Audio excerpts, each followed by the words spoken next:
Hello, everybody, and welcome back to the 2019 Oshkatch World Cup Round of 16. I'm Doland, joined by Divine K. Hey guys. Well, Divine, we are now down to the final match of the round of 16. It's going to be Mexico versus the United States in an all-North American battle. Can't wait. It's gonna be hype. It's gonna be some great. Mexico coming in here with Daxterus, Cowboy, Delek, Cashew, Chuxla, and Firu.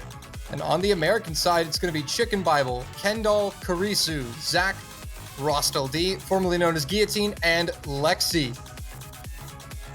Definitely the US, probably the favorites here, but this Mexican team has stepped up their game, making it out of a very dangerous group for them.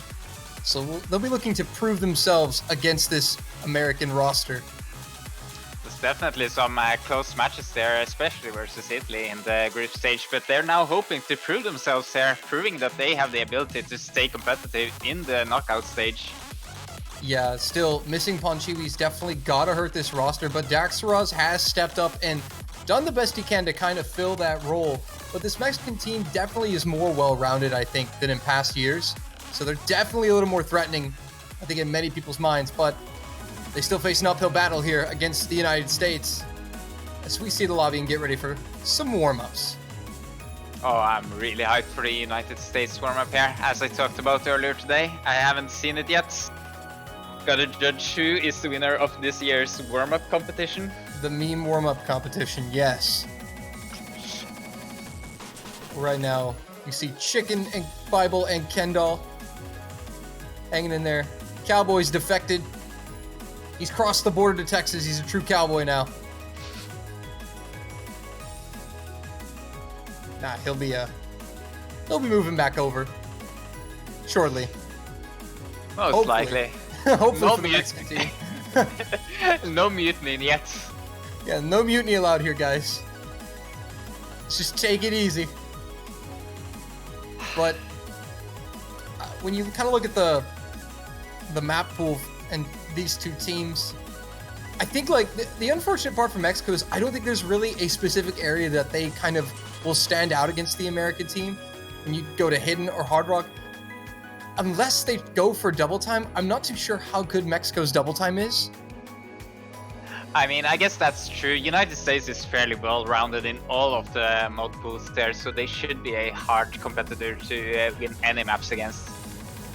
Yeah, I definitely think we're going to potentially see Mexico straight away from the Hidden Hard Rock, and we'll probably play towards the Nomad, and we could see double time, because that is kind of always been the slight weakness of the United States. They're well-rounded on basically everything, but double time's where they tend to struggle, especially in the later map pools. Still round of 16, so they should be fairly competent on that. But Mexico may try to take advantage of that. Not too sure. They play in many different ways. That is something that both teams can benefit from, though. Mexico, being the underdog here, has a bigger chance of taking out some points from the United States when the maps are easier. Yeah, absolutely. And of course, we're going to get to see the comeback mechanic, the second ban, come into play in this match. Don't know how well that's going to go, but I can probably predict that if Mexico makes that second ban, it's going to be from Hidden Hard Rock. Would be my guess. I guess we will see what they ban out first and maybe how they do perform later. It is one of the nice things about that comeback mechanic, having the ability to gauge the strength of the opposing teams on the different map pools before opting to ban that second pick. Yeah, definitely. We're going to have to wait and see after warm-ups how they go with their bans and such. I think it's going to give us a bigger picture of where these teams are thinking at strategically. It's really hard to kind of guess that with these two teams, where they're going to go until it actually kind of unfolds. Because the US, I think in the group stage, they banned Nomad map all 3 times in all 3 of their matches. That's an interesting... they may just have banned out the easier maps, hoping to match their opponents on something more difficult, relying on their superior players to beat them out.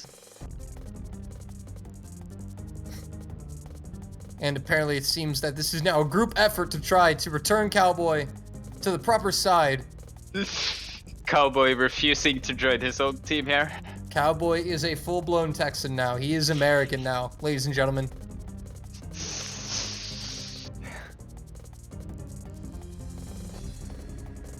Stepped over the Rio Grande and said, nope, I'm an American today.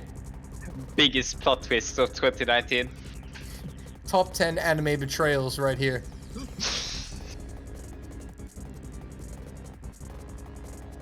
No, but he's gonna get moved soon.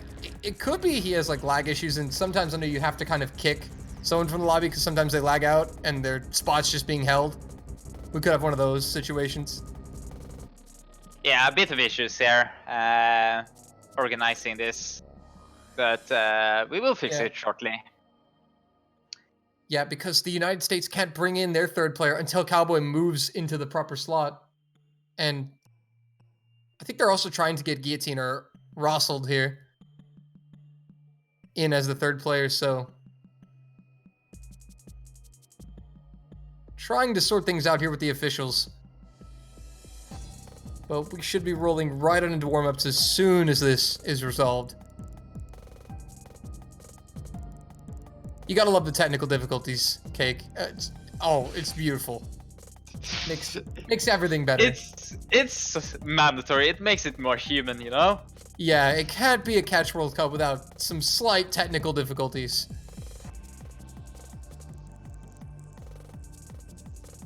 Yeah, actually, I think the players are starting to get a little irritated now by this.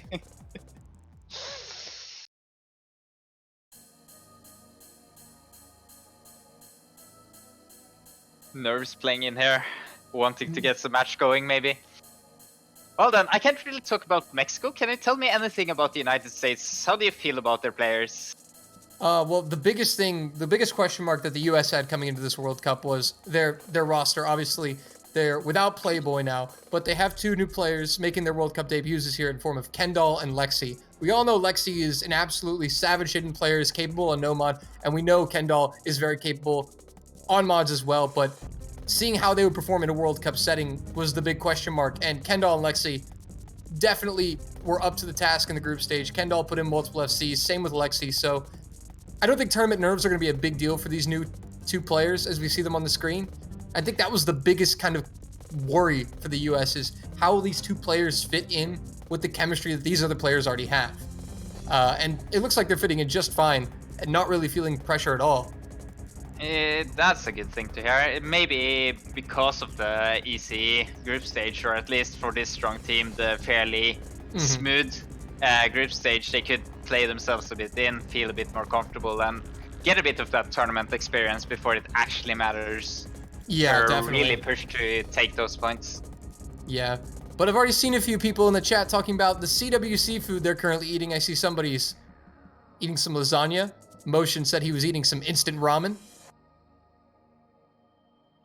Are you eating some cake? I am not eating anything right now. Unfortunate. Well, we can't talk with our mouths full. That would just be poor manners.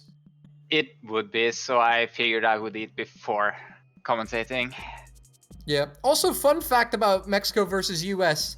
Later tonight in the Gold Cup final for men's soccer or football, wherever you're in the world, is Mexico versus United States. Hey! Coincidence? I think not. So the result here is transferable over to that result, do you think? Oh man, it would be crazy if one team scores 6 goals in a game. Oh, maybe actually watching football if that was the case. But it looks like we're getting things finally sorted out here. Cowboy finally deported back to Mexico. Cowboy finally rejoins his squad. It looks like we're ready to finally get into some warm-ups.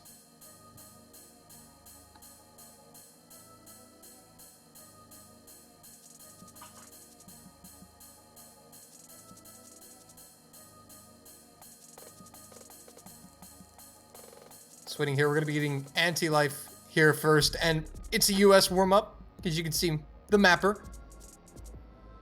Russell Guillotine, formerly known as.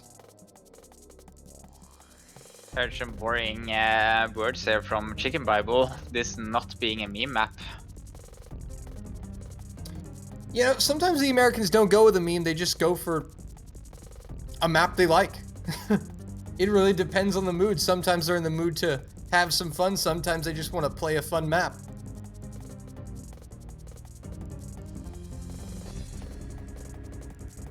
Alright, looks like we finally got everything resolved here. We are going to be hopping right in to the first warm-up on Anti-Life.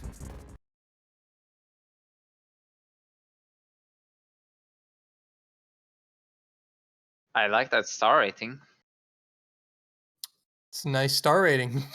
10.9. Fairly short map too here. I don't Well, really know how there's... Yeah, go on. This is a guillotine map, so be prepared for basically anything. Yeah, that's a bit of what I'm worried about here, because listening to this song, it really doesn't sound like an 11-star map, even close. Oh, So, wow. some nice staircases there. Actually, most players finding their way through this quite well here. Still 4 FCs.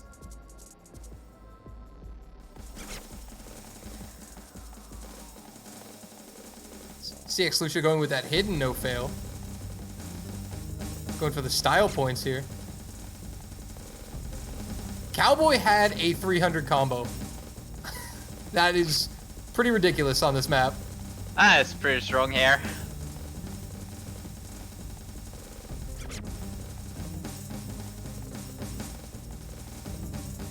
That's a lot of fruit right there, guys. A lot of fruit. Did Chicken... I'm sorry, Chicken Bible hit that jump. He hit one of those insane jumps. And Daxaraz did too. Look at Daxaraz. There's a lot of players actually hitting these wiggles there. And Kendall as well. I would say this is more about the timing rather than the actual speed here. They don't seem to be the most terrible BPM. Though I can't say that without playing it myself. Yeah, I don't know. It probably plays a little differently. But that's definitely an interesting warm-up. So from the wheels. US. Hey, Guillotine, Russell coming in with a C. Pro plays. Pro plays. 86% accuracy. Chuxla actually not getting the lowest accuracy here either with that hidden pick.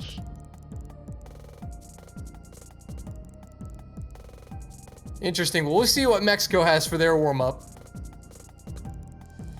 And after this warm-up, we'll be getting right into our rolls and bans and picks. Maybe even some maps. We should get those roll predictions in, but here we go. Oh, yes. This sounds more like it. Look at that diff name. That's official right there, folks. That is... Doing it proper.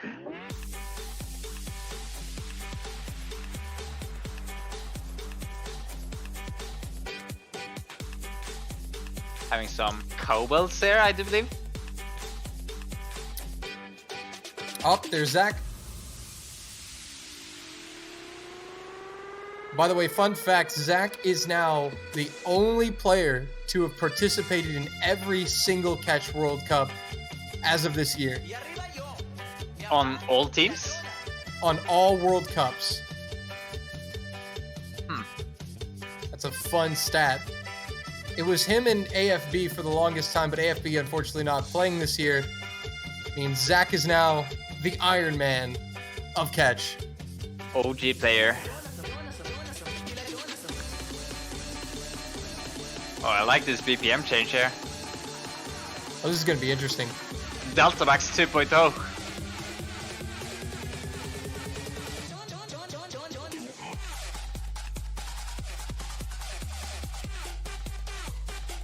And we're also getting to see Karisu. I love the fact that Karisu is on this roster. His return to the World Cup. Such a great player. Just kind of stopped playing for a little bit, but Karisu is a dangerous player as well. I think when you look at this tournament, you see kind of 4 big teams that stand out to you. Obviously, you're China and Korea, but then you have France and the United States as well. I think those are kind of the big 4 going into this quarterfinal, assuming if the United States can get the victory here and pull through. They will meet France in the quarterfinals, the winner of this match. That's gonna be an exciting match to watch if they get through again. But if Mexico gets through this, they're gonna have an exciting match versus France. Yeah, definitely. As we said, Mexico are definitely capable of putting points on the board. They just have to kind of find success early on. That's what you need to see from these teams who are not favored to win the match. They tend to lose matches by large margins when they're unable to get on the scoreboard early and that momentum just builds up and they're down 4-0. It kind of takes the wind out of your sails as a team when you see that happen. So for Mexico, the start of this match is important. It's crucial. Could be pivotal, definitely. But can also be for them that staying under just is a bit more mentally comfortable, letting them not really care about the results anymore, just play to their own game. Definitely, it is all about that mental game. Oh, I love how on the bottom, like 4 screens, you see that fruit kind of overlap with the image on the other player's client, and it makes a fruit. Some planned words and everything here. I can see the words getting completed and everything. This is a planned background. This is a planned background too, yeah.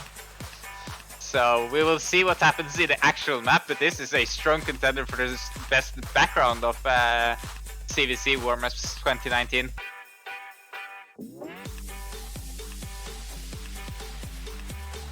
It's already got the looks of a great meme warm-up. We'll see how it plays here.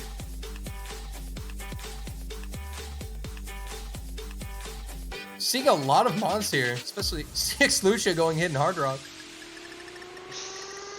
Prepping for the Hard Rock picks there. And hidden at the same time. Multitasking. Zach assessing the Mexican warm-up right now. Piero not to be outdone though. Also holding that SS. Wow. Oh, but I see you're warming up that curse. My curse game was strong earlier today. Gonna keep it going here. Keep it going, man. Down to 1 SS.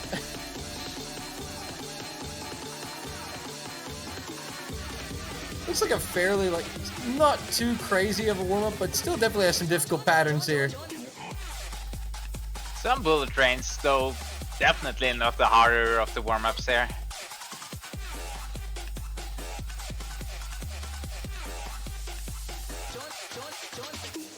Seems like the spacing with Hard Rock is kind of iffy though, so that might be a challenge here. Seeing a lot of edge dashes, or seeming edge dashes at least. Okay, Zach. Okay, Zach. Let's just SS the other team's warm-up. Okay. Zach holding that SS on the side read most likely. Oh, that's gotta be a side read. 4.8 though. Wow. So, not the most difficult map, but still a strong performance there. Okay, definitely. Zach. Yeah. So, all roll right. predictions then. All right, get your roll predictions out, folks. We're about to roll for the bans and picks. 73 and 88. Are those the rolls? Are those your predictions? Those are my predictions there. 73 US, 88 Mexico. I'm gonna go 27 US and 13 Mexico. I think we can see some low rolls. I don't know, man. We've seen a lot of strong rolls this tournament. Oh, that's an 87. Apparently.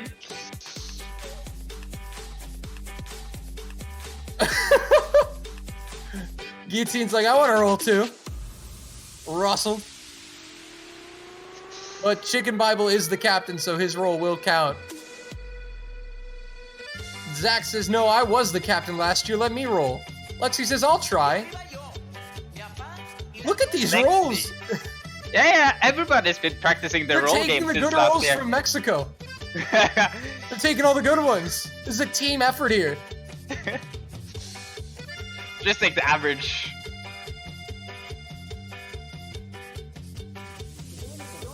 Just take the average.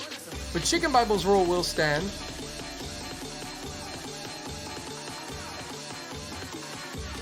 Chicken Bible definitely need to introduce some discipline in the rolls there. Oh my goodness. Chicken Bible's roll will stand. What was it, an 87? 87. And a 55. One of my 88 there. 85 from CX Lucha, so United States will win the roll. They will choose what they want to go first. Pick first or second.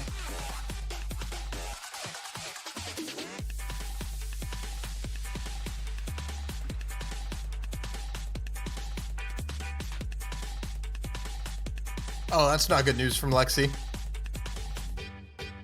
And the Americans will choose to pick second here. Which means they probably have a map they really want gone from this pool. Well, they still could just wait until the second ban and ban it. I'm guessing they just want to see what Mexico opens with there. Mm-hmm. Maybe base their pick off that instead.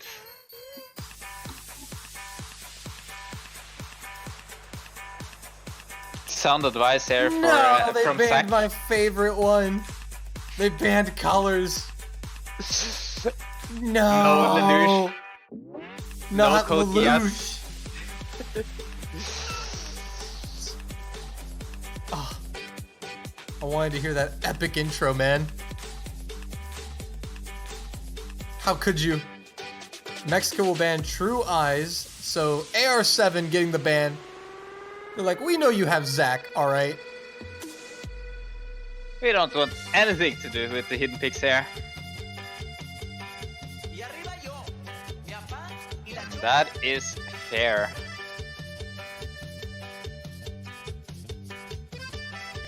Well, alright, and that's gonna mean Mexico will be up to pick first here. Two really popular maps getting the boot from the pool here. True Eyes being popular? I haven't really noticed a lot of players playing it. Seemed like a lot of players just neither banned nor picked it. But maybe I've missed out. I haven't had the time to watch all of the matches here.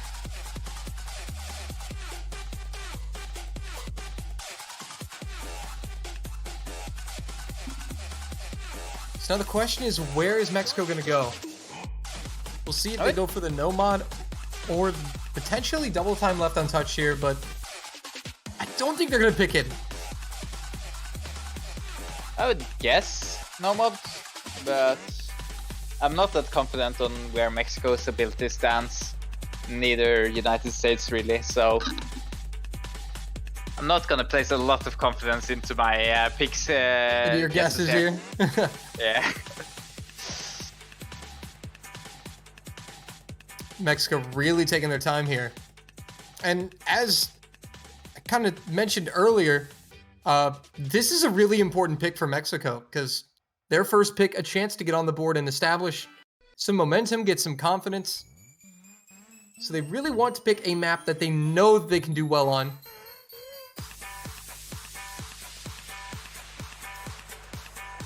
So they just realized that they're actually picking first.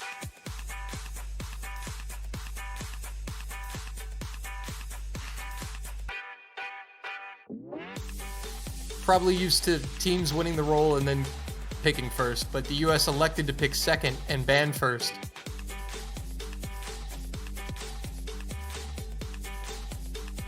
Man, And there they're are going some. DTE. They are. So they're gonna go with Timeless Time. Kawada Mami from the DT pool.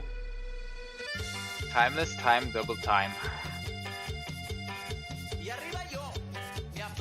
So they're gonna try to play to the Americans' Achilles heel, their slight weakness here, I think, double time. The question is, how good is Mexico's double time?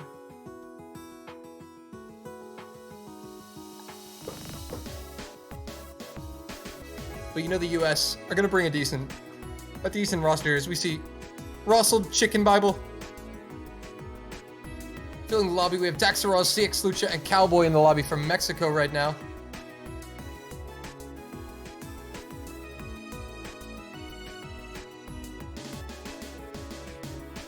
Question is, who is going to be the third man on the roster for the United States? That's kind of... I don't really know who's going to step up on the US to take this one.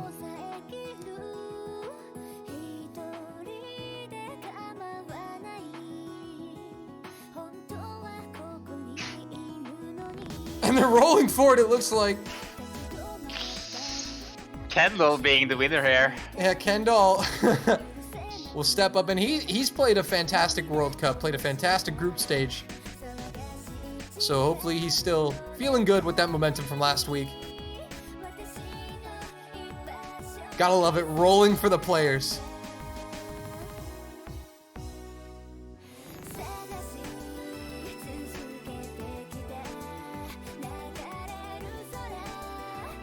So looks like we're gonna get mods taken care of here, and then we are set. Getting right into the map then. Yeah, referee Only going. thing- There it is. Start 10 in from the ref, and our final match of the round of 16 about to get underway. Good luck to both of the teams. So Lucha and Daxaros will also tack on Hidden. Cowboy, Chicken Bible, Rosald, and Kendall still just gonna stick with the regular double time. Seemingly a majority preferring without the mods. Yeah, again, Hidden providing no score bonus in Score V2 and Catch the Beat, simply for reading purposes.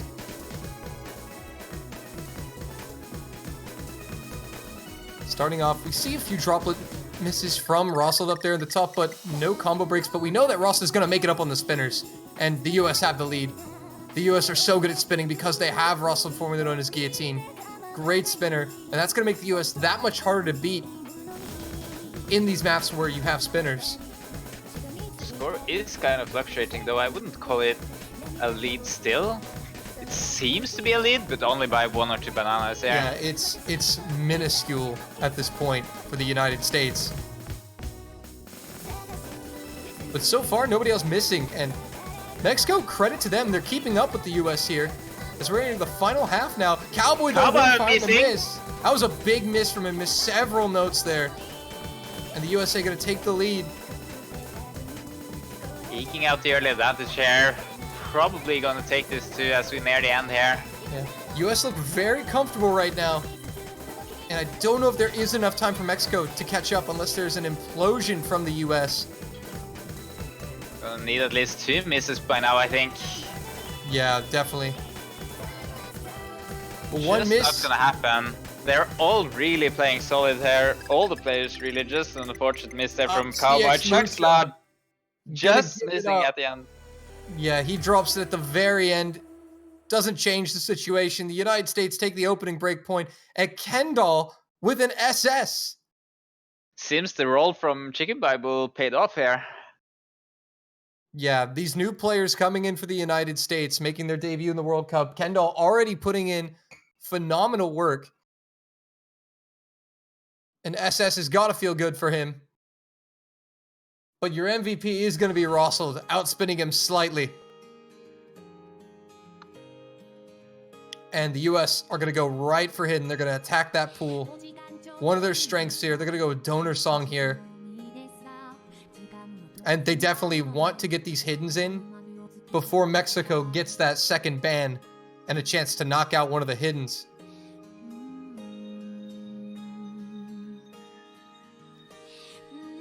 No hesitation on picking that either. Seems like they have their plan ready there. Yeah, they have their players ready. So Chicken Bible and Kendall will sub out here. And we'll see Zach and Lexi come in alongside Rosald.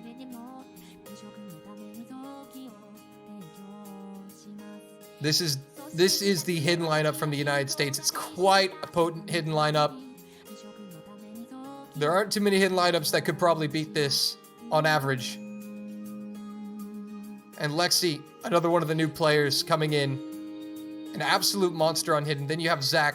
We all know his reputation for Hidden, and we've all seen how excellent guillotine, what is formerly known as, can play. But Daxaros, Cowboy, and Lucha will stay put for this hidden map.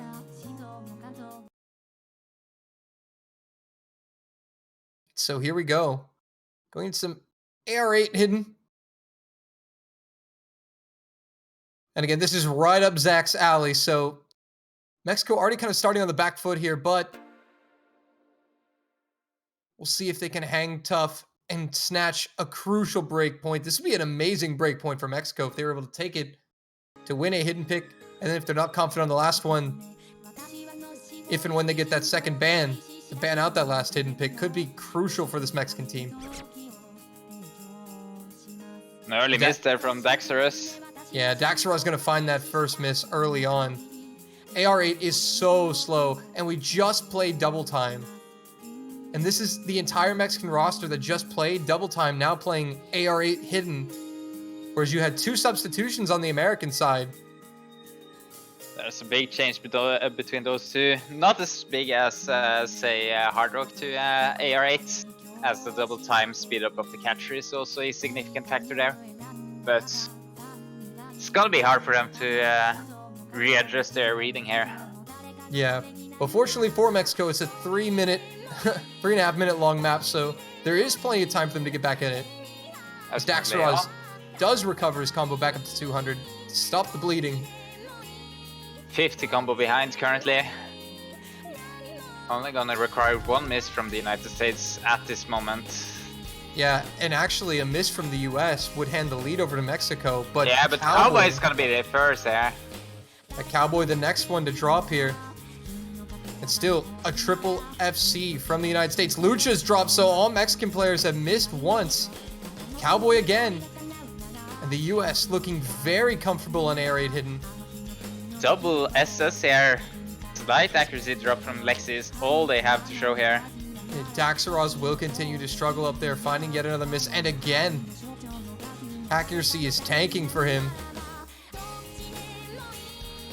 And the Americans just look so comfortable on this. Only a few one droplet miss from Lexi, I believe, is all that the Americans have given up. And another miss from Daxaros. Seems basically decided already here. Mexico is gonna need a lot of misses here from the United States to recover this. And yeah, given the solid play here, I really doubt it's gonna happen. Yeah, they're gonna really need Daxaros to anchor down here and kind of try to build some combo and hold the rest of the way, because Cowboy and Lucha are now back over 200. It's just Daxaros who has been struggling and leaking points. If they can hold above 200 for a significant amount of time and catch a few American misses, they'll be right back in it. Yeah, the problem is the map is almost over. Yeah, the map is almost over, so they're going to need that pretty soon if it does come. Zach did find 1 droplet miss, but that's it. Beside the droplet miss from Zach and Lexi, Rosseld still holding the SS. Cowboy will drop once again. And that's going to be it here. Definitely. No way to recover this here. And the US going to take a 2-0 lead over Mexico here early on. Just 2 droplet misses. The difference. Lexi, though, will outspin Rosseld in the end. Look how close that is. 294 difference there from them two. Wow. An SS from Rosseld. FC's all on the American side. Now Mexico with the pick. And this is actually a very important point here for Mexico, because down 2-0, don't really want to give another break point here to the Americans. They really need a point on the board. They really want it, though. With that loss here, if they do get that loss, they can ban out the last hidden pick and at least stop the bleeding there. Yeah, the only solace for Mexico is that if they do get this next pick broken, they will get a second ban and can instantly target ban that last hidden. I think that's what they would go for here. That seems to be the idea. Almost 300,000 in the dump on this previous hidden pick here. But here's also the conundrum. If Mexico win their point, the US can still pick that hidden map. Yeah, I would still take the point though. Yeah, obviously, you do want to take the point. Excelsior coming out there. Yeah, from the Hard Rock pool. An interesting Hard Rock pool we have in this round of 16.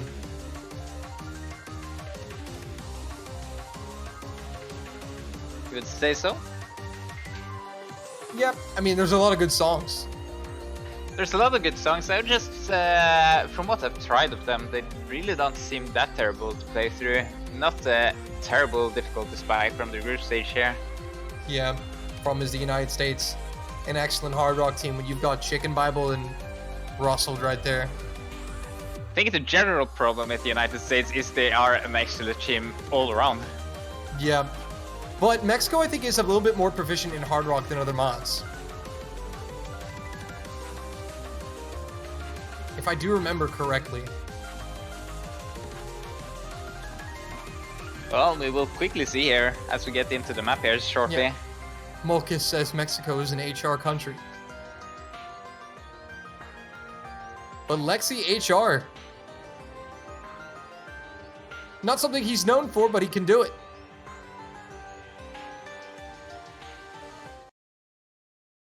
And here we go. He's going to also throw on Hidden.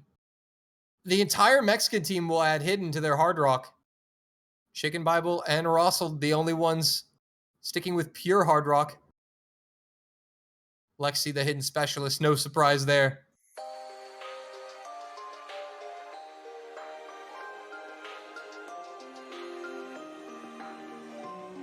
So here we go. We'll see if Mexico's Hard Rock is up to the task. Seemingly Mexico matching or maybe even winning the spinner there actually. Yeah, signifying some practice here on this map. Yeah. Well, if they are hard. Oh, Lucha with an early miss, very early here. So not really going to hit Mexico too hard, but he's going to have to recover, get that miss out of his head if Mexico wants to take this point. And while the Americans are looking very comfortable right now in the first 200, Daxaraz and Cowboy have settled in. Lucha the only miss.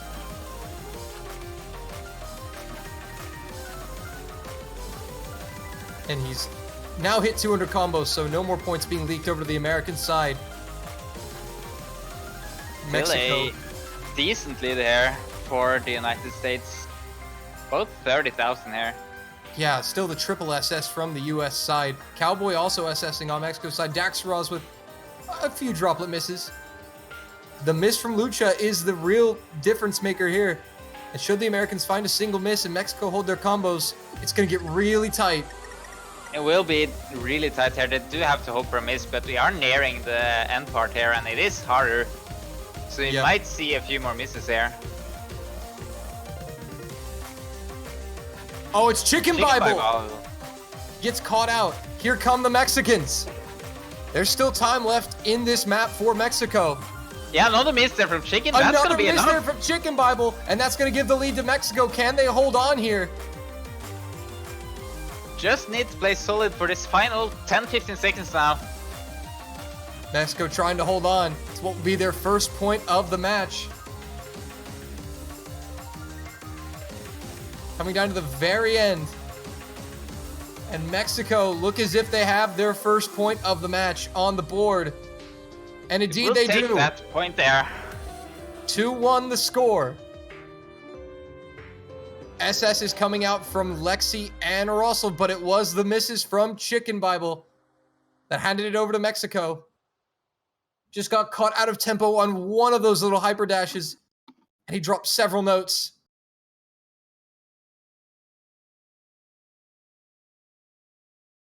Brilliant stuff from Lexi. I mean, Lexi is not known for hard rock, but he can play it very well, as he just demonstrated. He really is such a threat in this American roster, and he fits in so well with a lot of their compositions.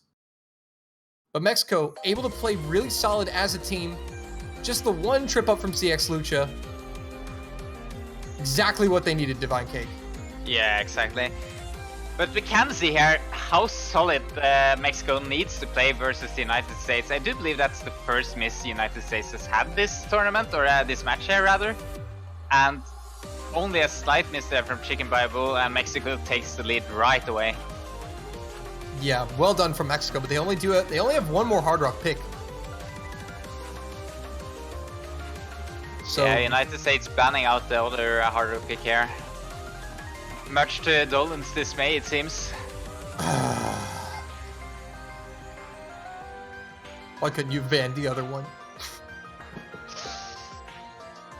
I just want to hear my Code Geass, my bum-ba-da-bum-bum-ba-da-da. Just one time. Just once, I see. It's so good. But now the pick from the US, I mean, the thing about the US is here they could literally go anywhere. I would Except guess for they Hard would Rock. just take another hidden pick Yeah, before Mexico has the ability to ban that out. yeah, it seems like the obvious choice here. But no, they're not. They're gonna go for Sanshi Suime.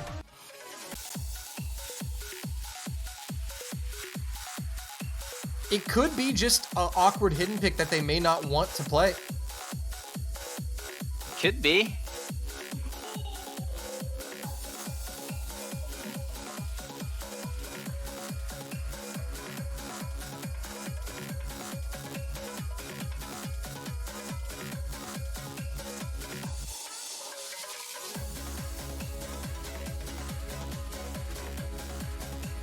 So now we're gonna see. Looks like we're getting a swap. Kendall coming back in.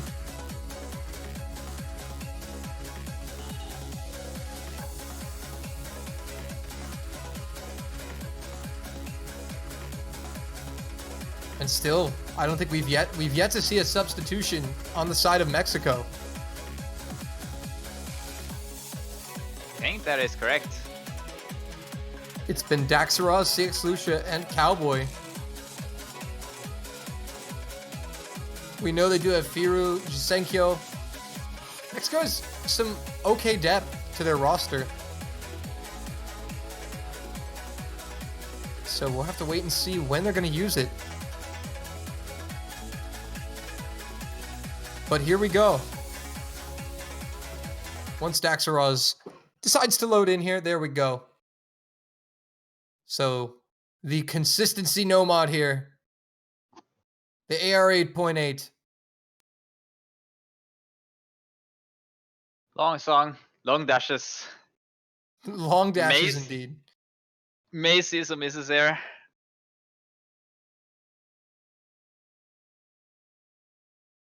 Still waiting for the client to load in here, and we are ready. And synced up and ready to go there. Oh, an early miss there, really early from Chicken Bible. Yeah. Check And that Daxaraz. Yeah, double miss from Mexico there. And again, this is a big change going from Hard Rock to AR 8.8.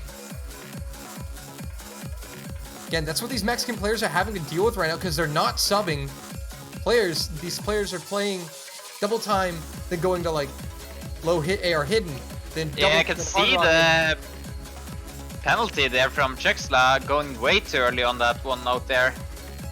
Skipping it entirely. Yeah, so the United States with the lead with just a single early miss from Chicken Bible. Lucha again getting caught out there. Seems a bit of nerves is creeping in here as Cowboy and Chixla both were a bit late on catching a few of these now seem a bit slow on the catcher. Also Chixla definitely being a bit early here, sometimes being used to a bit higher AR now. Oh, he's not able to hit that wiggle as well.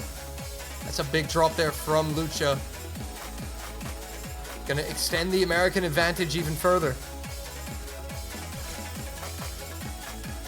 Oh, and Daxaros and Lucha get caught out, and that Cowboy the only one on the Mexican side able to nail it. Seems like a very beneficial pick here from the United States so far. Really outperforming Mexico, showing their consistency again here. Yeah, Cowboy doing all he can, but unfortunately his teammates Daxaros and Lucha just struggling here on some of these back fourths. It seems on these quick, small directional changes are where Lucha and Daxaros are struggling for the most part. This is a balance there. You need to really be on the feet here, dash as soon as possible, but not be too early. And when you're used to that AR10 here, it's really easy to just do it a bit too early and then try to compensate by being a bit later, and then you fail to dash it again. Yeah, also AR8 is not exactly a common AR that I think most people practice with or that are used to. No, I would guess a lot of these players here are more used to AR 9.5 and above. Yeah, Six Lucha getting caught out once again on those small directional changes. Catching the stack, so Cowboy will give up his FC. And Mexico with only one combo above 200. Chicken Bible, though, will find a miss. But fortunately for him, he's got his teammates backing him up with near double SS's. Russell and Kendall staying strong here, both with an FC it seems. Lucha as well matching that Chicken Bible miss there, so score difference not really counting either. Yeah, Cowboy Lucha and Daxter is being above 200, so just as I said, Cowboy missing Trickslot just before him. All of Mexican players seem to be struggling on this consistency pick here. Daxteros has found combo though, but unfortunately, he's got no help from his teammates here in terms of the combo department. Chicken Bible has recovered well above the 200 mark now, so the US are fully capitalizing off of every single miss Mexico makes. Well, not for long there. Chicken Bible missing, but we are nearing the end here, and quite a significant lead there for the United States. I don't think Mexico can recover again here. Despite the fact that Mexico are now pulling points back, it's far too late, and Cowboy is going to trade the miss from Chicken Bible back. So, nothing really Mexico can do here at this point. Russell and Kendall coming in with brilliant consistency, but a double miss from Chicken Bible and Kendall. The FC dream from Kendall is no more, but a brilliant performance for him so far to come all this way. Really strong performance, a slight choke there at the end, but Russell taking up the slack. Kendall definitely no slouch either here. Yeah, 200,006 the margin of victory for the United States. And an SS from Russell. 3-1 United States. Mexico will now get their second ban. And then they will also have the next pick. So I think we know that Mexico probably going to ban that hidden map here. Probably. It would be my guess at least. Unless there's just another glaring map that Mexico really does not want to play. I don't see them banning anything else but Pizza Plaza. I really can't see any other to ban. Takei no Heia is also a consistency pick, but it's quite a bit easier than Sansi Sume, so banning that out would be weird. A lot of the other Nobel picks there really don't rely that much on consistency and rather focus more on dashing. They've already won one Hard Rock pick and we're kind of close in the double time. Yeah, and it is Pizza Plaza getting banned out. Yep, and I would not be surprised to see them pick Flashes right now. Play that last Hard Rock. Yeah.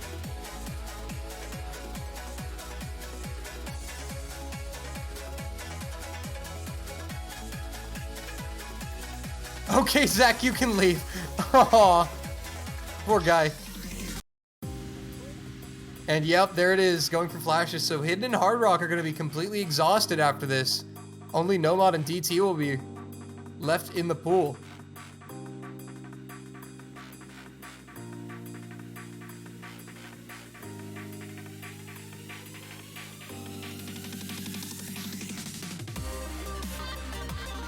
So Mexico with a chance to pull one back here and stay with the US in this match. And again, even if Mexico are able to get this point, that would be super massive to stay within 1 point here.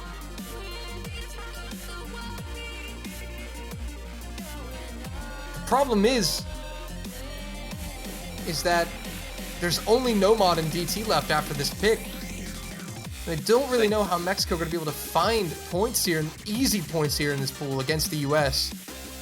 They would definitely have to fight harder here, as it is one Hard Rock pick that is their only point there, having lost in both Nomads, Hidden and Double Time here. Yeah, they're going to have to play into those mob pools after this regardless.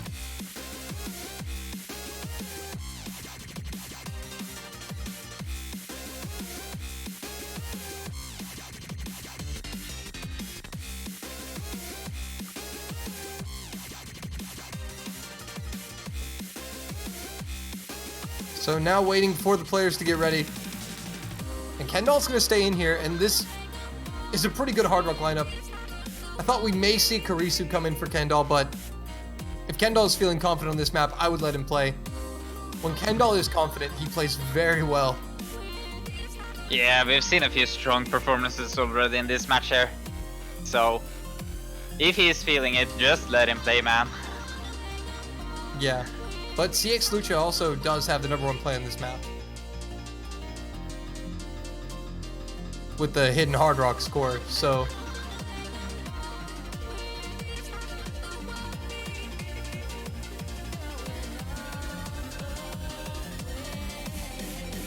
With that, we are getting into it. The timer has started. So here we go. It's a round number 5. Mexico looking to strike back, stay with the Americans, and once again, they will all go with hidden Hard Rock. And the Americans will just stick with Hard Rock. Chuxla apparently being quite comfortable on this, getting the #1 score here in hidden Hard Rock. Yeah, definitely. Gonna want to watch out for him. But also, this is a... he does find an early miss there. I think he missed a few notes. But if you're gonna miss, that's where you want to make it. Yeah, if you miss, though, you want to miss at the beginning, so you don't cost your team as many points. So, Mexico's still not going to be out of this by any means at all. Beginnings and end are the best ways to miss, at least. If you want to miss, you want to miss at those two places. But also, I do worry for Mexico a little bit because this map is almost 4 minutes in length, and we just saw Mexico has a few consistency issues, but on Hard Rock, it may not be as bad. But we'll have to see how they hold up over the long course of this map in the long run.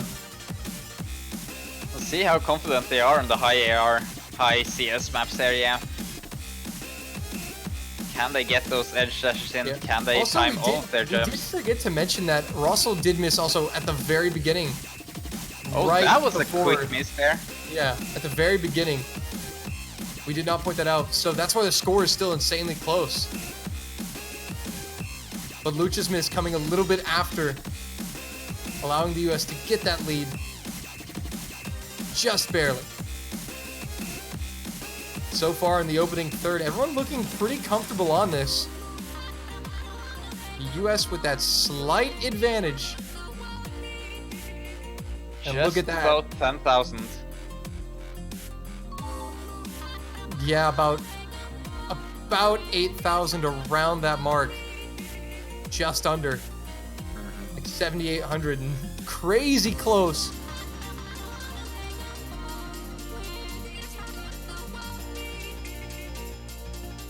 Slight margin, but could be enough here if everybody keeps this performance up here.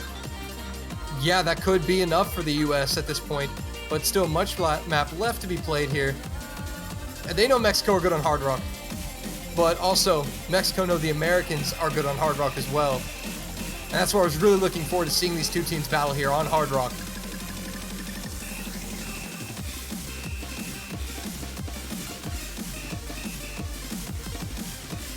But Mexico know how important this point is to them.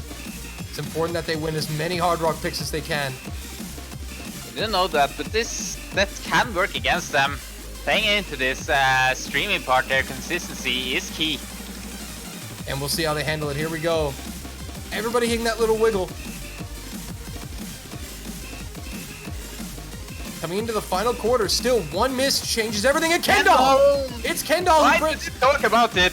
Yep, Mexico to the lead. Last quarter, they're still not out of it just yet. It's still really close. Remember, a miss from Mexico could swing it back if there's enough time, so they have to hold. Daxaraz, Lucha, and Cowboy doing absolutely wonderful work right now, and Mexico's consistency on Hard Rock cannot be denied. They really are shining on these Hard Rock picks. Unfortunate that the United States seemed to be aware of that and did ban one of those Hard Rock picks. Yeah, oh my goodness, this is still really close. As we come into the last sections of the map, Mexico are still not quite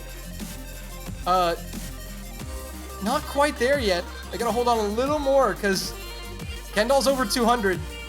So if there is a miss from Mexico, they're gonna come flying back on that score line. But is it Mexico enough? will not be denied. They take their second point. It's 3-2. SS is coming in. On both sides, Chicken Bible for the US, Cowboy and Daxaros for Mexico with the SS's. The unfortunate miss coming from Kendall at the end. But that's the kind of consistency you have to take points against this US team. Definitely a consistent, strong team here. Yeah, it's not even that the US played bad. Kendall's score even still over the 1 million mark. Yeah, there's a slight miss there in the middle. That's all it took. Really early miss from Russell, really not paying out as a big factor there. I think they would still win.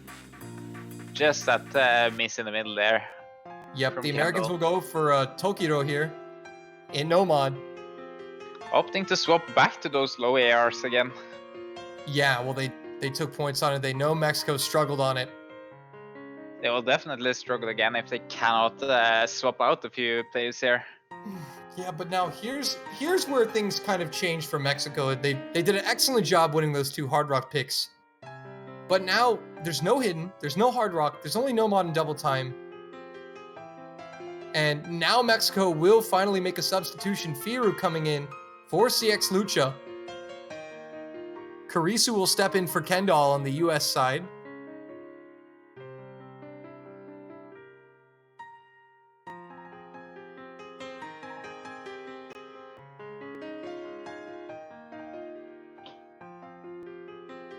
So it's gonna be very interesting to see how this plays out. I think it's gonna get a lot harder for Mexico from here on.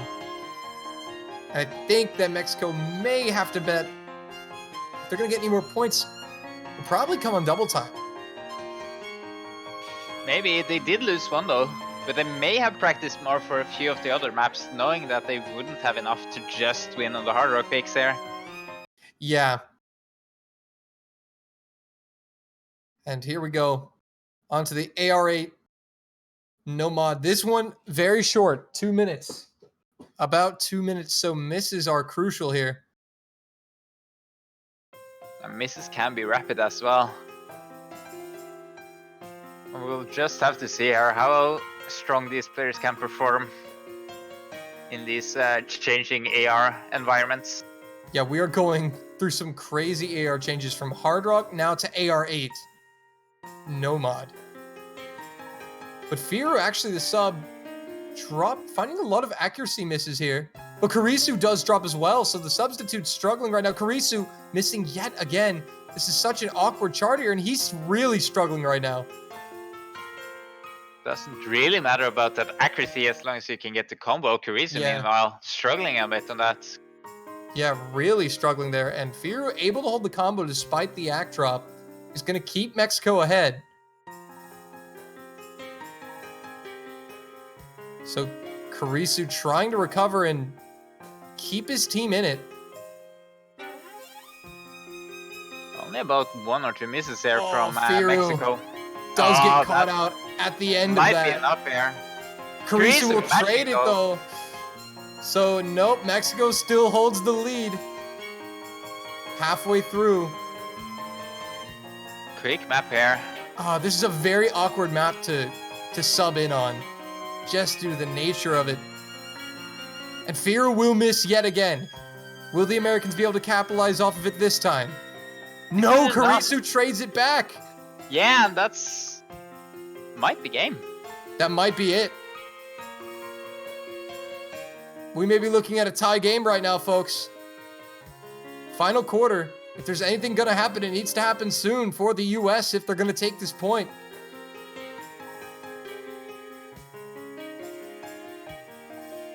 This would be a huge point. Mexico looking really good right now. Yeah, Carissa looking not as strong here. And it will go to Mexico. Getting a breakpoint on the board, that's gotta feel good. Gotta feel good for Mexico, especially on Nomad. Interesting enough, though, it was the subs, Firu and Carissa, who struggled the most. Daxarov's Cowboy, Russell, and Chicken Bible all performing exceptionally, 3 of them SSing. But the US now do have another ban. Now the question is, what do you even ban here? May ban out the double time. I mean, honestly, probably is the only thing that they could do. So the US will ban a map, and then Mexico will have the next pick. So we see Centralized View, Rolling Star, Age of Reason. Rolling Star is going to be the ban from the United States. Getting that double time out of there. And Only now it's one game left on. Will Mexico pick that final double time then? They may be inclined to. And also, you got to think this could be an excellent strategy from the United States right here.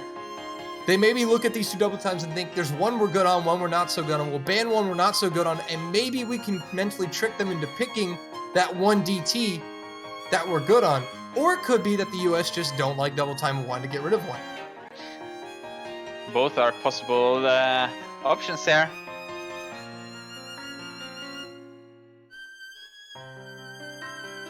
And so now we wait for Mexico. And apparently that was the map they wanted to pick, was Rolling Star. You see the sad face coming from Cowboy as soon as that ban was thrown out. So you've got Fallen right here. You've got Age of Reason. You've got Tenyo. Seishin Sekai in the Nomad pool. And Centralized View. Really don't envy Mexico's position here. I mean, they did just take a point on Nomad against the US, which not many teams can say that they've done that.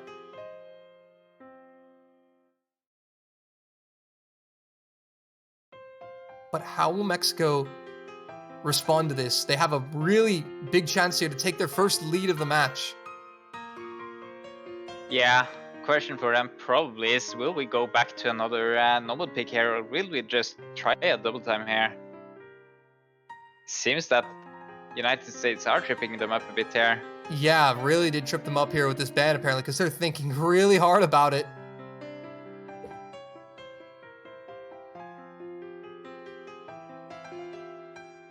Man, may have put them in a tough spot.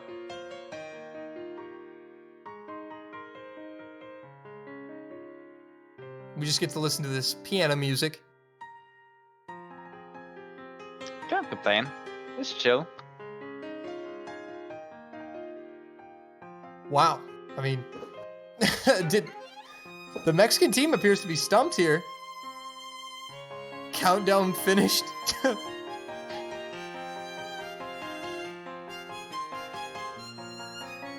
Yeah, at some point though, they will have to make a pick. They have to pick. Yeah, else I think it's just a random map here. I think that's what happens potentially, but I'm sure the referee is going to. Yeah, here he is giving them a chance to pick something.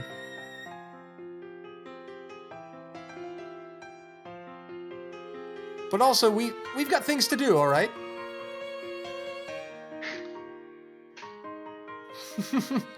But I mean, oh wow, this could really have stumped him. I didn't realize it was this bad.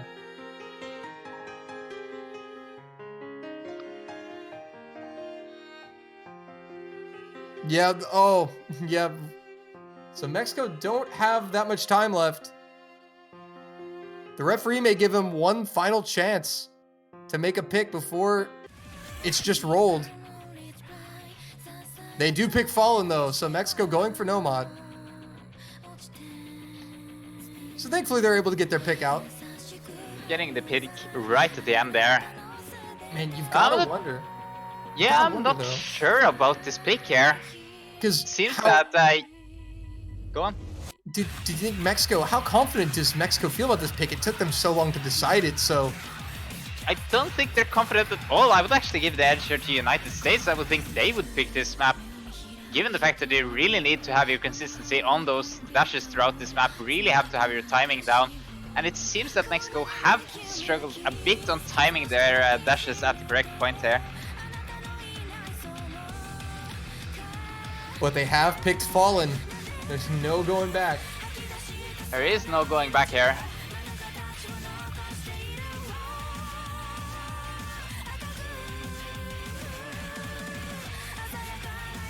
So it's going to be CX Lucha coming back in, replacing Daxaros.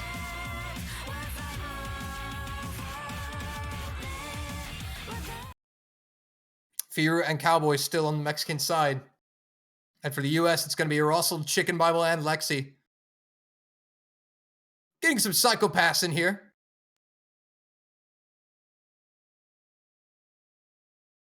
Good show. Good show. Should probably finish watching that. Just started, then dropped out for unknown reasons. Well, here we go. Speaking of starting. So, man, this could really turn out. This is really interesting considering that Mexico was super stumped on what to pick. We'll see how confident they are in it. But yeah, as you said, you have to be consistent with your dashes and timing on this map. Yeah, so they seem to be doing fine for now. A few of these early tight dashes, they are deceptively hard. You can't really see the spacing, but the spacing is really tight there. Yeah, I'm going to keep my eyes. I think one player to look out for right now is Fear. He's already dropped several droplets. Looks a little uncomfortable on some of these movements. But does nail that. But Lexi is the first to drop. And so Mexico with the lead. Fear will trade it though. And Lexi does have the higher accuracy. So that's a tiebreaker advantage to the US if the combos do play out fully. But Chicken Bible will trade it. Firo missing again though. But Mexico still with an advantage. 200 combos plus to 1. That should be an advantage as Firo never got above 200 combo again. Yeah. So not that much. Mexico still hanging on. Should have a slight lead and than everybody. Mexico's gonna take it. This is a surprise there. Mexico actually in the lead now. Their first lead of the match, SS from Cowboy and Russell, but the Mexicans now lead it 4-3. Fear able to hold on by 10K. That's the difference. Really close there. And now this is where it's getting dangerous for the US now. Unfortunately for Chicken Bible, he just seems to be finding misses on these maps. Yeah, United States don't have any hidden maps left to pick either. So They don't, with yeah. that, it is 1-1 in the... No, it's 2-1 in the normal pick here. United States holding 1 point above Mexico in the double time pool here. So it's down to Nomads 1-3 and DT1. Getting interesting here. Yes. We did not expect... Nope. We knew Mexico was a team that was capable, that has a depth. But I think the bands just kind of rolled out like perfect for him. Yeah, so what are...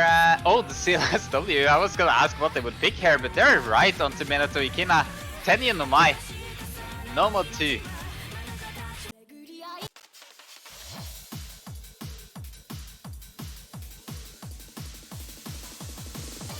So here we go, on to Tenyo.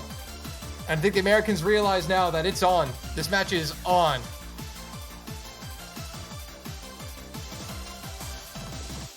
Mexico, they did everything right that they had to stay in this match. They got on the board early, stayed with them. And now they find themselves leading the US 4-3.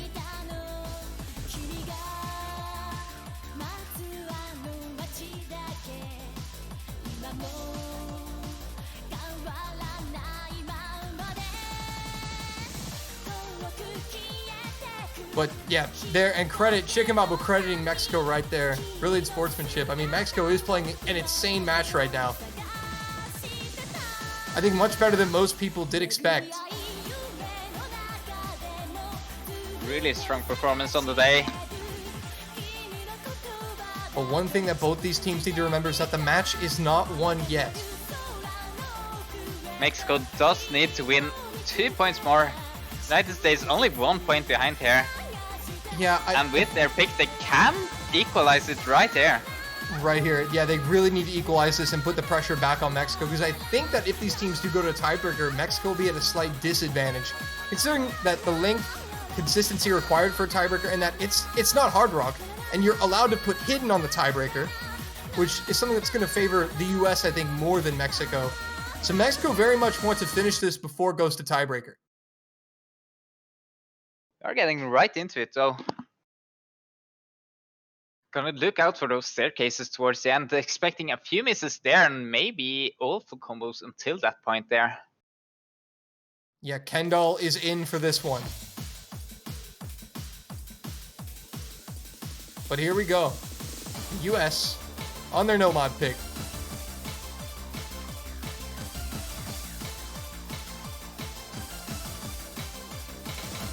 Dead even for now. Yeah, again, oh, Lucha Quick and drop Firu. Oh, that's a double miss. huge. Yep, the US are not going to let that go unpunished. Luckily before the 200 combo mark, so may be able to recover here, but they do still need 2 misses from the United States there. Yeah, they're going to need 2 misses from the US at least now. But again, she said the staircases coming up towards the ending are something to be aware of for both teams. And this is a short map, so those misses may have a bigger effect than Mexico would like them to have. A Cowboy will drop Firu again. Yep, the double miss coming up for Mexico once again. CX Lucha, the only one over 200. The Americans still on triple SSs right now. The Americans now realize that this match is on and have come to play for keeps. Yeah, not that they weren't playing seriously before, but definitely the adrenaline has to be running through those veins as Cowboy and Firu will find yet another double miss.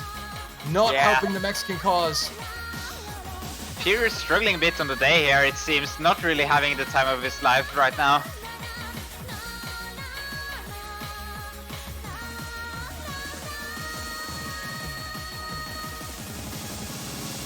And the US coming in.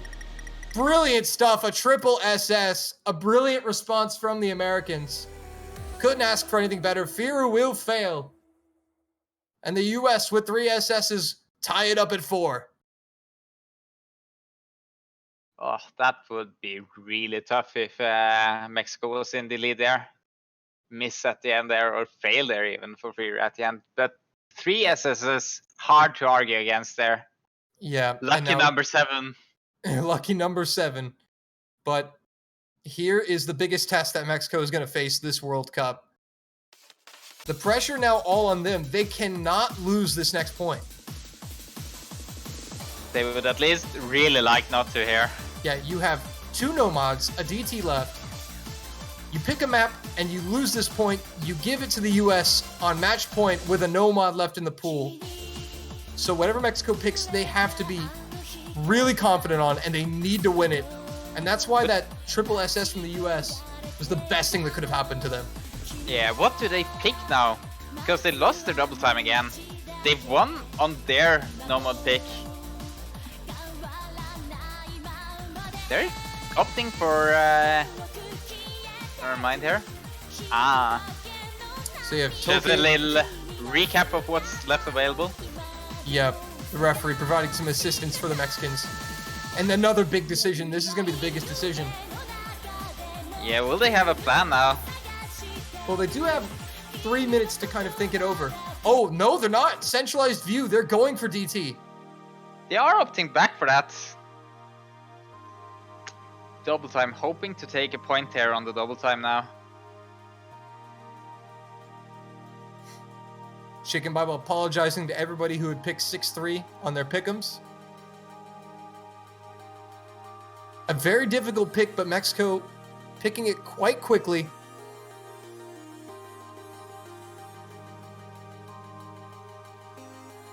And honestly, I think when you think about this from the standpoint of how both teams play, this is probably the best pick. The US, I think we all know that they have a slighter weakness on double time than compared to their Nomad, their Hidden, their Hard Rock. But they still have a respectable double time. But Mexico probably know that this is going to be their last chance to get a point.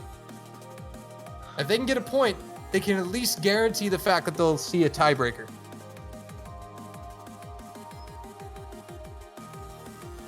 And with a point here, they actually have a mental advantage too. Yeah, United definitely. States and Mexico have both been trading blows in the normal pools here, so if Mexico can take the second double time, they will have a comfortable lead coming into the final pick from the United States.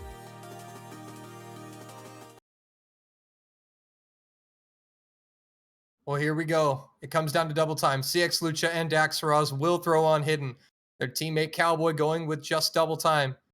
For the United States, it's Russell, Chicken Bible, and Kendall. And if you remember, Kendall on the first double time came in with the SS. So the US is double time again here.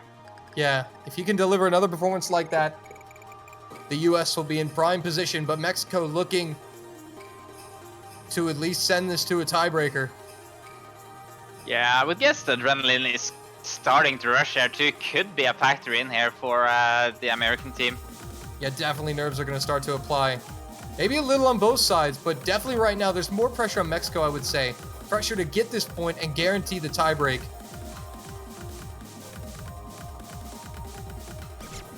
So far, slight act drops on the side of Mexico. CX Lucha, the first one to miss, though. That's going to give the US the slight lead.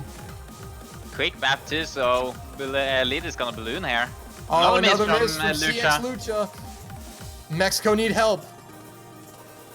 Will the US provide a miss? Triple SS is at the moment from the Americans. No hidden mods on the US lineup at all.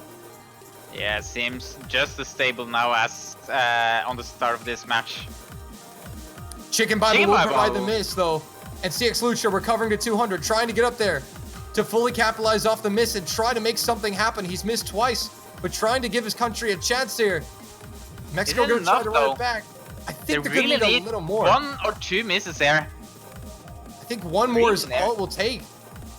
I'm not sure here. But Chicken Bible on the recovery. Well done from him. Yeah. Mexico not going to be able to take it. Here. And it's a break point for the US. They lead 5-4 with the pick next.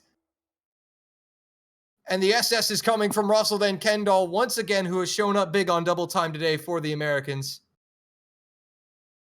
Chicken Bible with the one miss. But fortunately, his teammates back him up. And now the question is, which Nomad will the Americans pick? Age of Reason or Toki no Heya? I would guess Age of Reason. 50-50 shot here. Flip a coin. No, but I would take Age of Reason, seemingly because the spacing would give the United States the advantage, though Fallen was a strong performance from Mexico. So yeah, it could be anything here. Mexico not out of it yet, but definitely not in an advantageous position.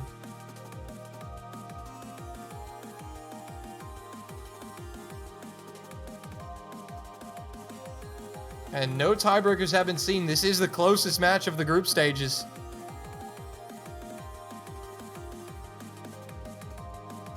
Cowboy already throwing out TB hype. Mexico feeling confident. Hopefully. That's going to be some hype here. The Americans really taking their time here on which Nomad they're going to pick here. Age of Reason, hey, there you go. Opting for the Age of Reason here. I think it is a smart pick from them. Yeah. So Toki no Heya not going to be picked in this match. Either the US will win it 6-4, or we will go the distance to the tiebreaker if Mexico can hang on. Oh, as a shoutcaster, I'm really hoping for that tiebreaker. But sympathizing for United States, I understand they really want to close it out now. We all know the chat loves TB.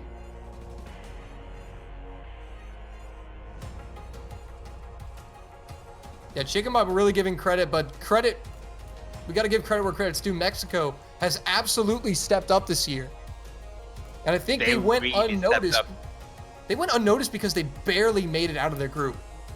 Didn't really get much of a chance to shine against big teams and make a super good impression, but they were able to hang on, make it to the round of 16, and now they're playing against the defending runners-up, potentially sending it to TB here if they can take one more point. Yeah, even now if Mexico gets knocked down to the losers bracket, their opponent is definitely gonna fear this team. Not sure exactly who's gonna meet them. And But again, I guess we will have a update for that real soon. And again, France looking at this match, knowing they have to play the winner. It'll either be a Mexican team that stepped up and got a big upset win, or a United States team that fended off a valiant effort. Which team will France face in the quarterfinals? And here we go. On to Age of Reason.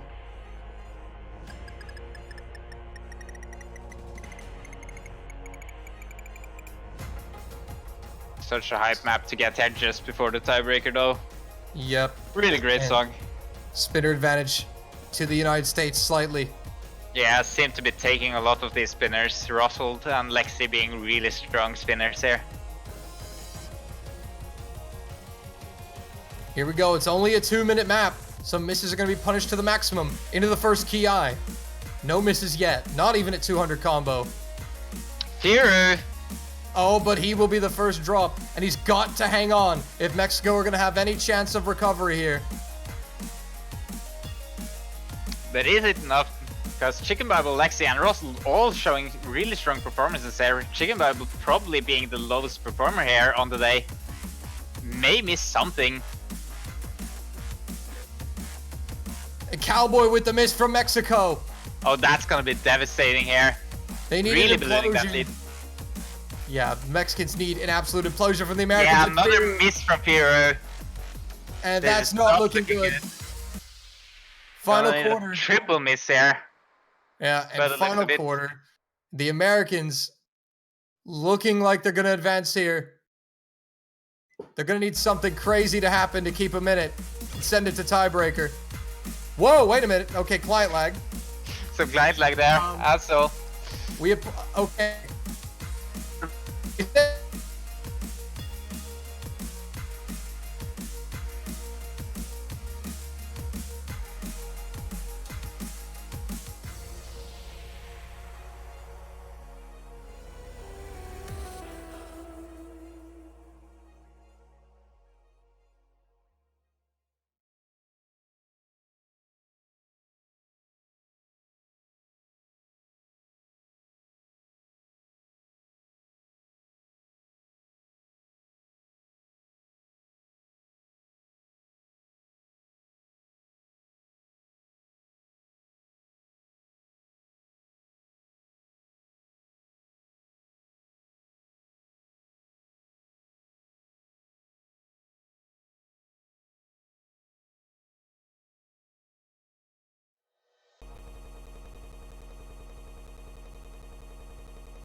all right there.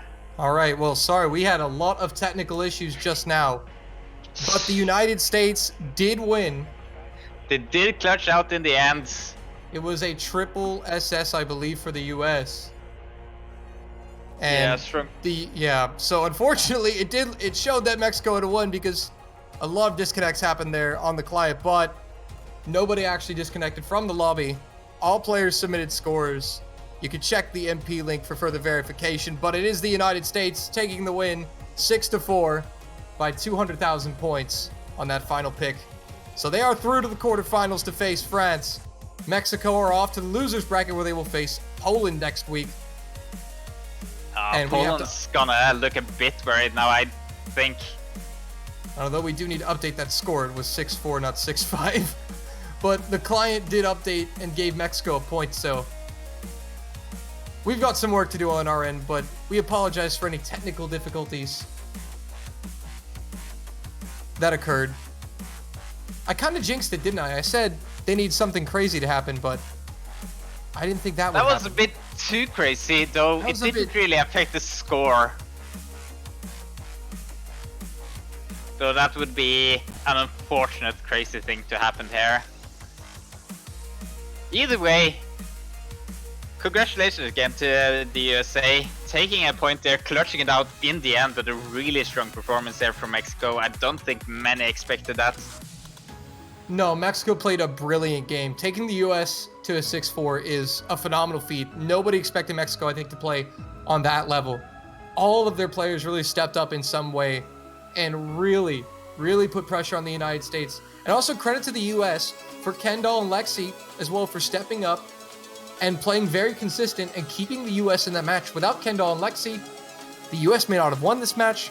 I mean, Russell and Chicken Bible pitching in as well. It was a real team effort from the Americans, but they had to dig deep and use everything they had to beat this Mexican team.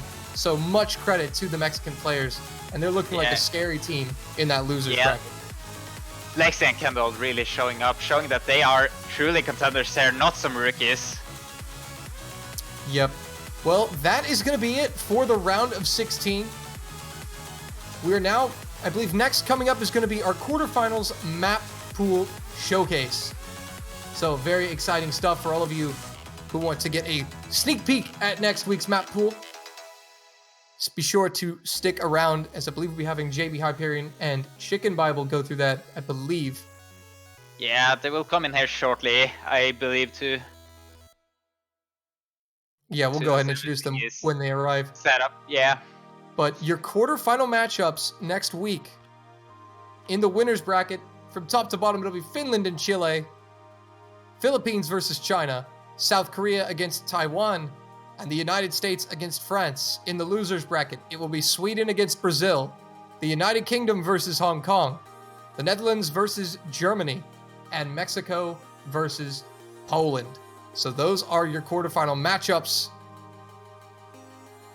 And now we're going to get ready to transition into our map pool showcase, as we'll now be joined by our two casters, Mr. JB Hyperion and Chicken Bible. Hello, it's lovely to see you all again. Hopefully you're able to breathe after the breathless last match we just saw. Yes, I'm recovering. I'm still recovering too, but... I don't think he was talking to you, Dolan. Hey. It was a great match, Andrew. It was some great stuff. That was honestly one of the most stressful matches I've been in. Oh, that was a great performance from the Mexico. Did you expect that? Yeah, they kind of did above expectations, and I think honestly USA did about what we expected to do. Maybe even a little bit more than what we expected. But I think if any other team was playing in a match for either side, I think either team would have won. So we all did pretty good, both teams. Yeah, it was definitely a close match, but I do believe then we will leave it over to you guys to handle this map pool showcase here. We'll do our best just for you. Take us I'm gonna be watching, gonna be judging you in the background here. That will be me signing out there. I will thank you, Dolan, for some awesome commentary here. A pleasure as always to cast with you, my friend. JBH, Chicken Bible, take us through it. Will do. As soon as we get right into this.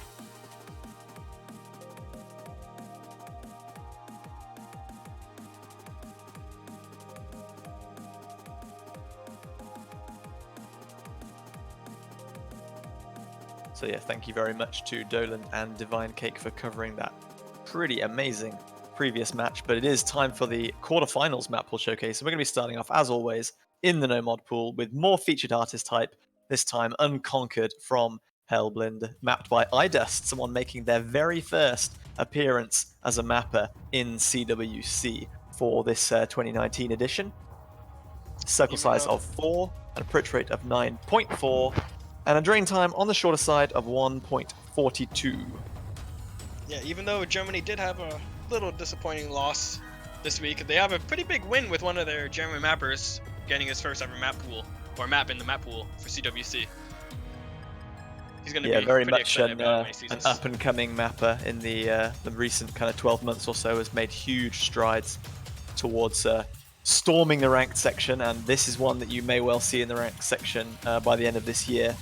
Obviously featured artist hype, as we suggested. Lots of anti-flow on offer on this one, and some very dense 1/8 streams that get combined in there as well, along with the fairly prevalent 1/4. Yeah, probably some of the more stronger teams with confident teams on the shorter bursty maps will be picking this one.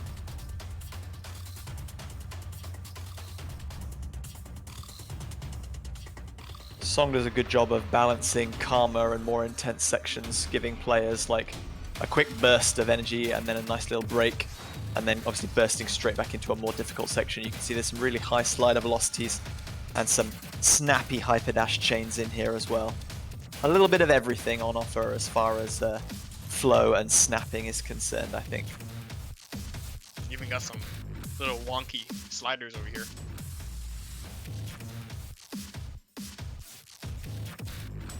We've seen that No Mod 1 is traditionally considered more of a comforting pick in map pools over recent years and pools, and you got to wonder that if this is your comfort pick, what could be coming up next, huh? Because this looks quite tricky.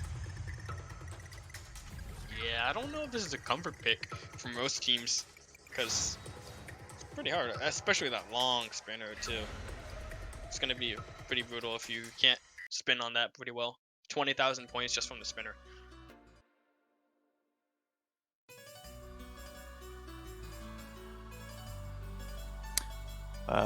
World Vanquisher from Void Morn Finale is going to be our second pick. I think this was the victor in the Ultimate Catch Mapping Contest number 3?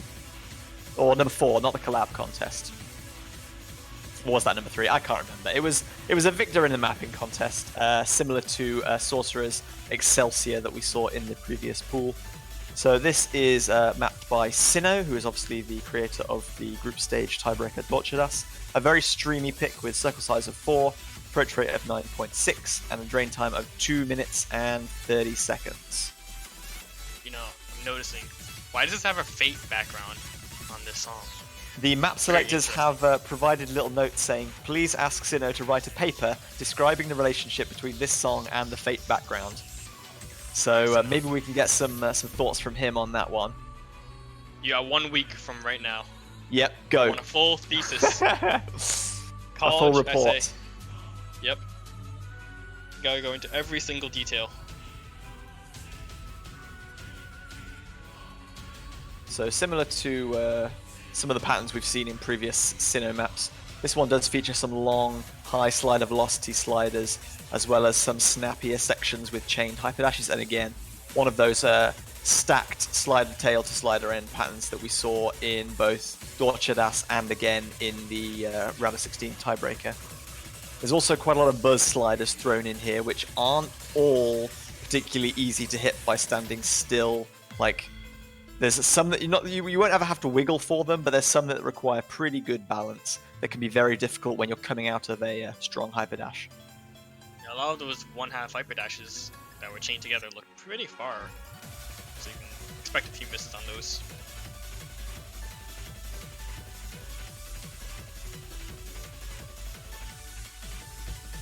Looking like a lot of anti-flow on some of these final stream sections, but the spacing doesn't look too mean. This is something, at least this part, that most players who play kind of the current speed map meta would be reasonably familiar with, at least.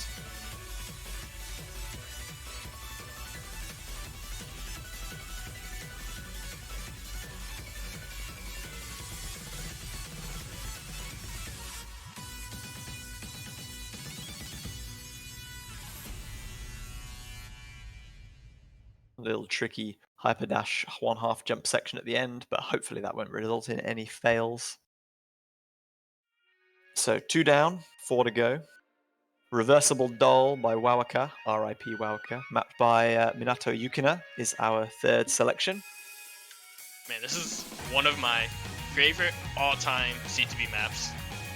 I could go on for probably like a good hour talking about my memories. Well, with this I'll do you one almost as good. You can go on for 3 minutes and 21 seconds about it. How does that sound? Alright, I'll try. So this was one of my first maps to play about in like 2014 that I actually tried super hard to get an FC on and try to actually get a good score, right? And then CLSW kind of had his mass exodus of maps where he deleted all of his maps, and a lot of them weren't really ever to be seen again. He's been uploading a few of them since, right? And then maybe I think about a year ago, I'm not sure on the exact date, but I told him, hey, you should revive Reversible Doll because I think it's one of your best maps. I sent it to him because he didn't have it anymore, I believe, and then he uploaded it. And here we are. Now it's in CWC map pool. I get to play it next week. I'm excited. Let's see if I can get an FC on this and try to prove myself from 4 years ago. Say, hey, I don't can put do too this much now. pressure on yourself, huh? Oh, it's gonna be hard because this map is still really hard, even though it's an older map. It's still very difficult for even new players, especially because of some of these, 1/2 kind of vertical streams that you have. Yeah, it feels quite a lot more dense than it is due to obviously the BPM of 225, but these are all 1/2 jumps. A CS of 4.2 and an AR of 9.5, a little bit longer than our previous two, as I said, about 3.5 minutes. And something that I think probably doesn't have too many huge difficulty spikes, but is very much more of a consistency pick than the previous ones we've seen. In the chat, I see Mokus asking, is this the same as the Nervous Breakdown difficulty? I believe that this is the Nervous Breakdown difficulty, but when CLSW uploaded it back, he made some changes to make it more appealing to modern day and to the ranking criteria so that you could maybe get it ranked at that time. I'm not sure where that is anymore, but yeah. Maybe you should ask him to provide that one too. Oh boy, maybe if he decides not to rank it.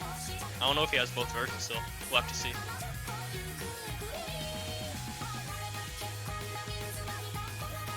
Some of those doubles are a pattern that are quite common in more kind of tech-focused maps nowadays. It's interesting to see them in an older map like this. Some mappers were obviously just so far ahead of their time.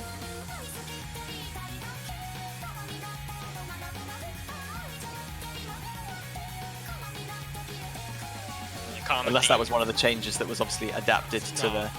I don't think it was. I think those have been there for quite a while. But one of the common themes of the key eyes, as you can see, pretty far spacing. Always got to hold dash to be able to catch the next note. It's never relenting, pretty much. Hence the original name of Nervous Breakdown.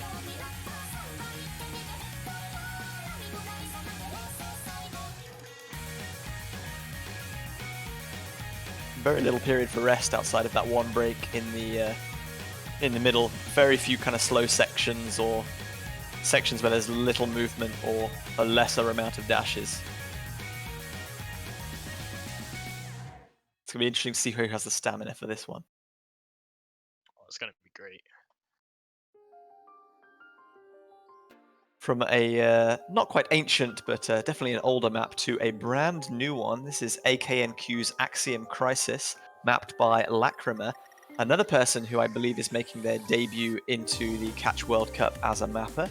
The Vicious Labyrinth difficulty has a CS of 4.2, an approach rate of 9.5, CS, an HP of 7, so with some of these denser sections it is slightly more possible to fail than in some of the ones we've seen previously, and a length of 2 minutes and 7 seconds.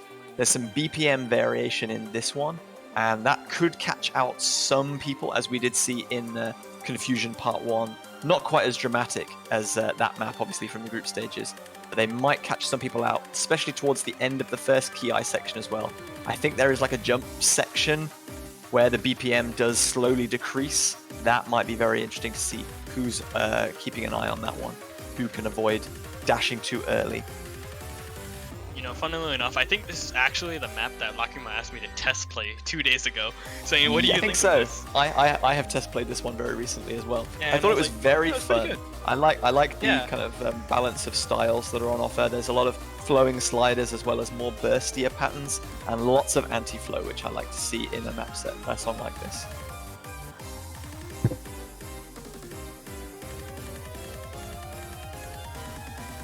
There's the slowdown section just there, and I do believe that caught me out in a rather wicked way when I test played this map, as I said. And a little slow section here where players will be able to receive a little bit of a respite, but then we go right back into some more dense patterns very soon, so you can't leave yourself too much time to breathe. Yeah, it's definitely going to catch you off guard if you're not ready for that. Just to get that awkwardly snapped breakdown section and then just a slow section right after it to get in this break.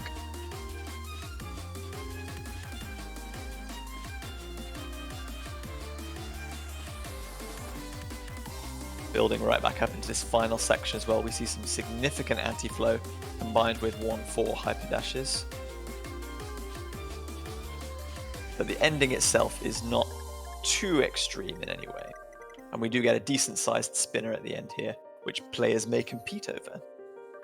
That little 1/4 H dash into the 1/1 H dash might catch a few people off. Missed the last note of the map. Oh, was Maybe that a the song. 1 miss, I see? Oh.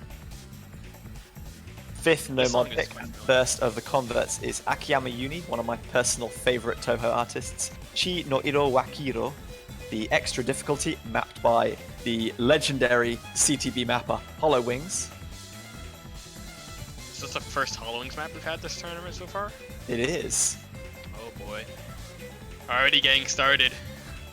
Starting early this year, yes. So hopefully you can wiggle nicely for this one, because there is a lot of brutal anti-flow patterns combined with direction changes. Lots of them combined with hypers and strong dashes with no regard for OS catch. Typical flow, obviously, as you'd expect from a combat difficulty. CS3 makes some of these edge dashes maybe a little bit more lenient than you might expect, because obviously you have that bigger plate size. And obviously AR9 does improve the reading ability, or it makes it a little less kind of difficult, I suppose, for certain players. But also this map is quite long at 3 minutes, so consistency is important. This is going to be one where if you can get up to 200 combo, you want to try and hold on to it for as long as humanly possible, because you'll be pulling out a huge lead over your opponents if you can do so. Oh, these wiggles are looking so brutal. The spacing on them is just so far. Oh my. Oh. See, there you go, you got double edge dash combined with hyper dash anti-flow. Oh, I'm not looking forward to this one. This looks very mean. I'm surprised that miss right there from Ken was right there and not anywhere else. Not sure whether he decided to wiggle that one or whether he wanted to stack that one, but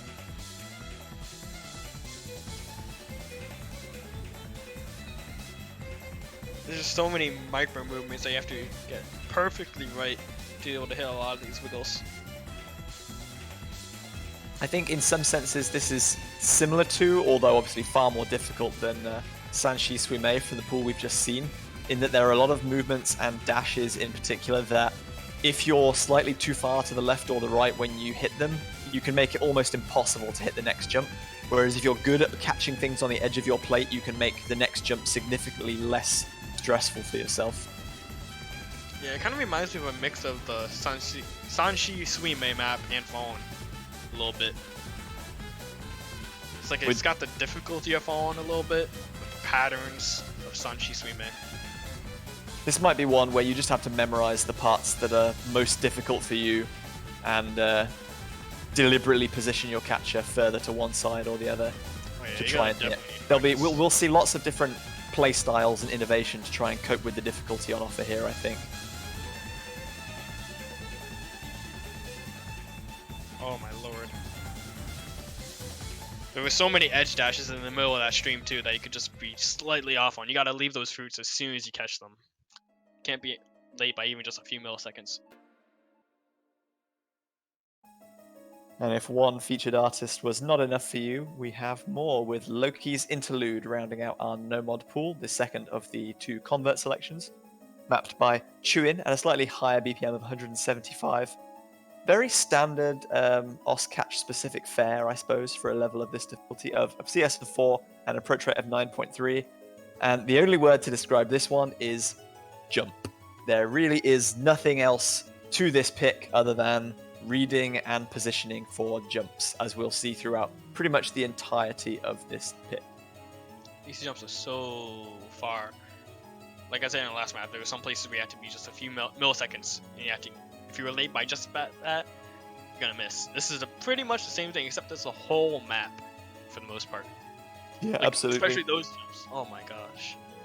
I've always been a fan of, but also very bad at playing those kind of funnel jumps where they slowly expand or contract, because the point where the dashes become hyper dashes is always so difficult to kind of adapt to, and it always catches players out. And although, Tell you're a fan. yeah, You have this is definitely map. What's it called? The one map where you use them so many times.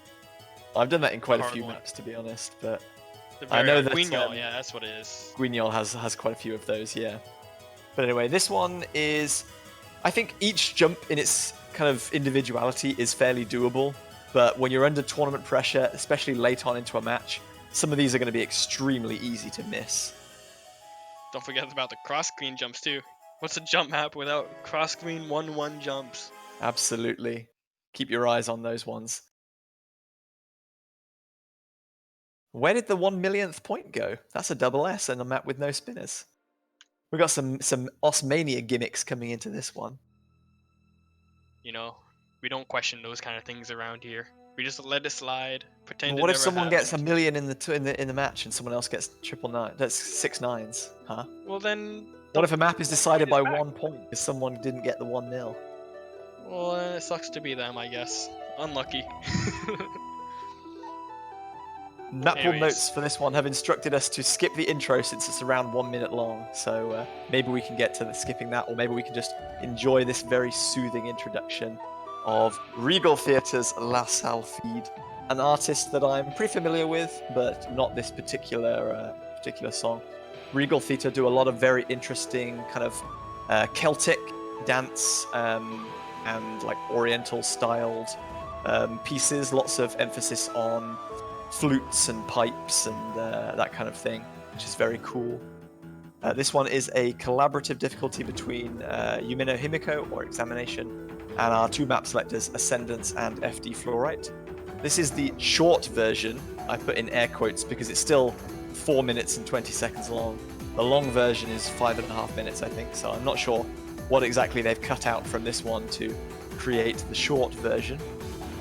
Short version with a 1 minute intro. Oh boy. Yes.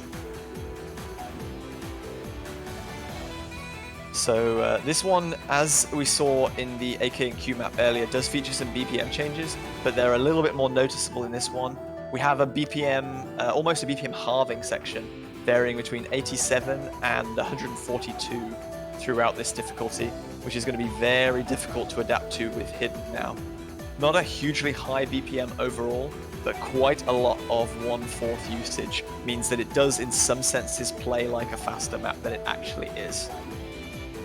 Yeah, a lot of these 1/4 hyper dashes, you can see they turn into very strong 1/4 dashes in the opposite direction, which can easily catch out some people who are not too experienced with their hidden timing.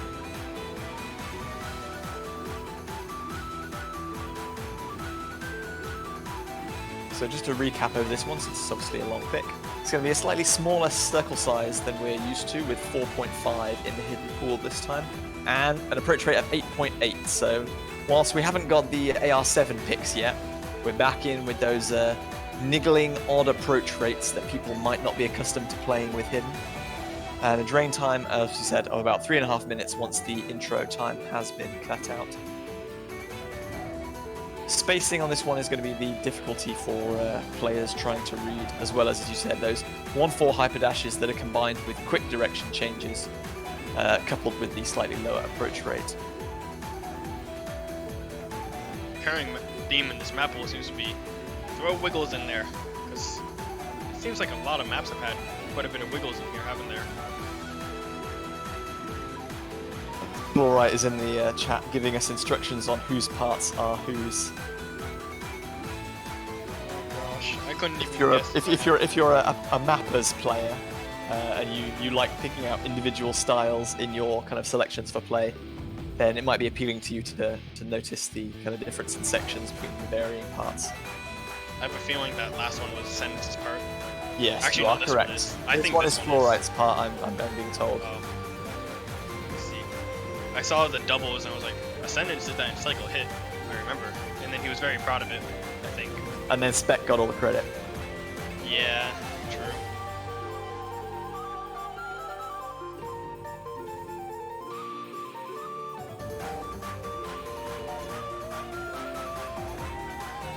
Another miss there. Yeah. Gotta get our Cursentating on point. Oh, see? There we go. Hey, We're getting it. yeah, the map pool's finished. We can affect the outcome of the replays, guys. We have ascended. We can now cursinate wherever and whenever we like, even through time. We're just that good at the game in commentary. Well, you might be good at the game. I'm only good at commentary, I'm afraid. Oh no, you're good at the game too. Don't downplay yourself. I don't think I'll be good at many of the maps in this pool, although this one is one that I've test played before. Not with Hidden, but is quite fun.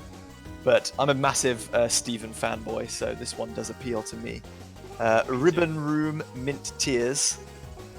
This is not quite as ancient a map as you might be expecting, dating back to early 2014 or late 2013. CS of 4, an approach rate of 9, BPM of 188, and a drain time of 1 minute and 50 seconds. And for anyone who is even remotely familiar with Steven's mapping, this one is all about dashes combined with hyper dashes, edge jumps galore, and obviously difficulty reading this at AR9 is quite high, I would say. Yeah, usually on AR9 maps, it's not too hard to read some of these patterns. And this one is quite a bit more difficult than most maps, like you said. I'm kind of interested to see if there's any of those signature 1/4 Steven stream patterns that you usually have in his maps.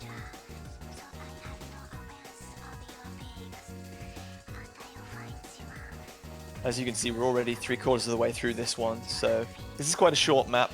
In some senses, similar combo-wise to True Eyes, in that it's very difficult to make a silly mistake and miss, and it's really difficult to build that combo back up and secure a good score for your team. And yep, as you were saying, there's a few of those wiggling 1/4 hyper dash and regular dash streams that are common in Steven's mapping from this era. You see them in maps like Did You See That Shadow as well? Yeah, there was another one right there if you missed it. One of my favorite patterns that not many people ever actually use anymore. Kind of makes me sad, you know. Wish more people would use those. Right, I know what I'm putting in my next map then, just for you. Oh, boy. I don't do it anywhere near as good a job, but Hidden 3, the final hidden pick is our remaining selection, which you're on seeing now. Doku Ringo to Cinderella, mapped by Luz. Fairy Tale? Question mark, difficulty. This is 200 to 215 BPM, and is, as you can probably tell from the song as it's already chimed in, is mapped in 1/3 rhythm for the most part, so feels even faster than it may appear. Circle size of 4.2, an approach rate of 9.2, so no extremely low AR hidden in this pool, and a drain time of 3.5 minutes. It's actually quite surprising that we went from having AR 7, AR 8, and AR 8.5, or no, actually AR 9, and then we went to 8.8, 9, and 9.2. What a big difference. Yeah, this is very difficult map in an entirely different way. This is far more similar to Pizza Plaza, at least from the previous pool, except obviously with far less consistent spacing and obviously the introduction of more edgier jumps, whereas Pizza Plaza was fairly kind of consistent between its uses of walks, dash, and hyper dash. This reminds me a They little said bit of... it's a small rest for AR8 hidden, but it'll be back on later rounds. That sounds ominous. Oh no. This kind of reminds me of last year's final hidden map pool of Climatic Cry a little bit. A little bit less difficult, of course, because that was the final map pool. But a lot of these 1/4 dashes that are really far reminds me of it.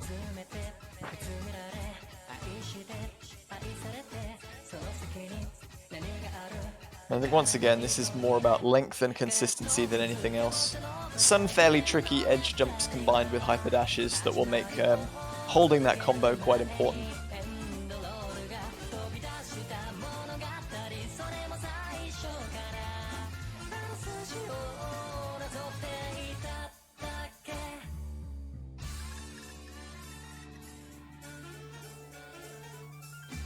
That's potentially a spin trap, I think. That spinner comes back in a little faster than you would maybe expect. And there's a dense stream part that comes immediately after it. I need to study that stream pattern again to try and work out if the kind of optimum path through the spinner ends up on the left where the next notes are. But it would not be surprising to see a spinner bait like in a difficulty at this stage.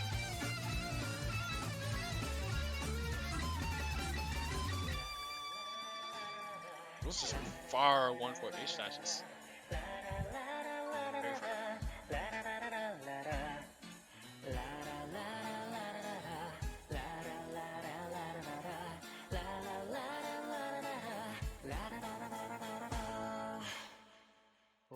Nice little combo rebuilding section there for if you missed in the previous part. But I think even the calm part here with some of these spacings could easily be kind of a nervous miss opportunity. Oh yeah, And it especially builds when, back up very fast. There was one little note that it went from being a hyper dash 3 times in a row to the last time not being a hyper dash. Ooh, that's Instead evil. of just being a far dash. I saw that, I'm like, oh, that's gonna be... Somebody's gonna miss Memorization there. on that one. Yep. Oh my, that stream. That was a buzz slider that looked kind of wide.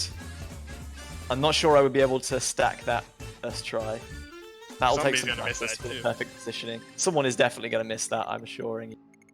So many nerves are gonna get to you and you're just gonna misplace that by just a little bit. I wonder if it's actually possible that somebody could fail that buzz slider.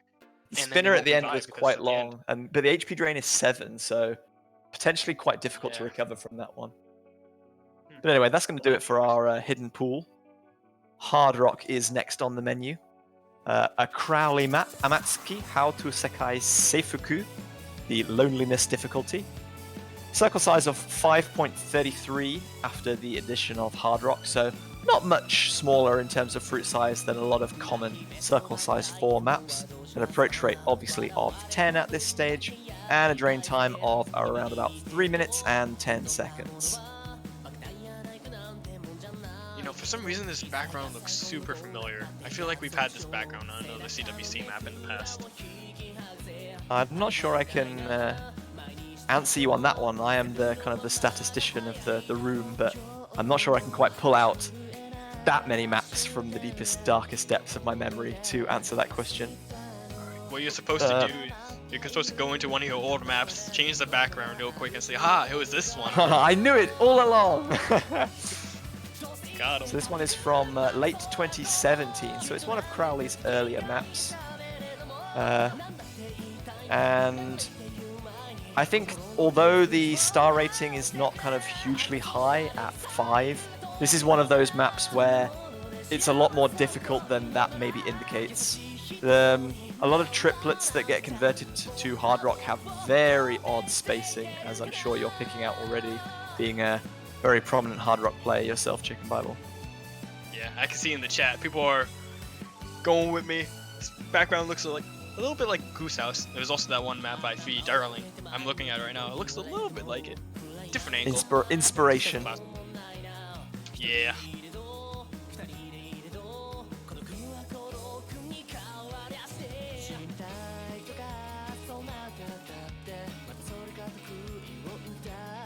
Be interesting to see how many kind of pure memorization patterns there are in this one.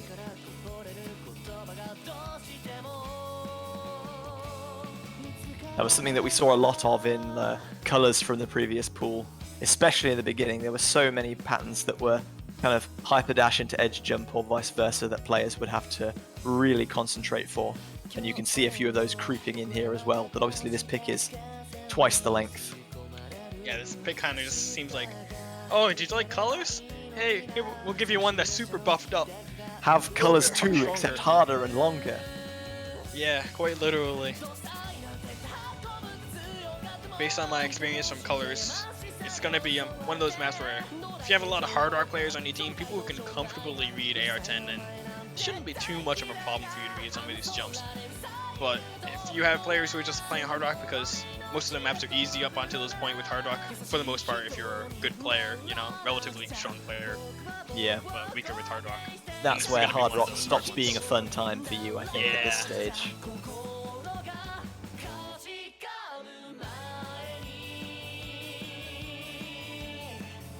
Some of those streamed like triples across the screen, some of them had hyper dashes and some of them did not. Some of them had like where one of the notes was a hyper dash and the other one wasn't. That looks pretty difficult. Yeah, it's gonna be a little bit of a catching you off guard type moment. Oh wow. So Jinfeet Maria from Garnadelia Days short version, a very famous specific from a forgotten era almost, is our second Hard Rock pick and our second specific.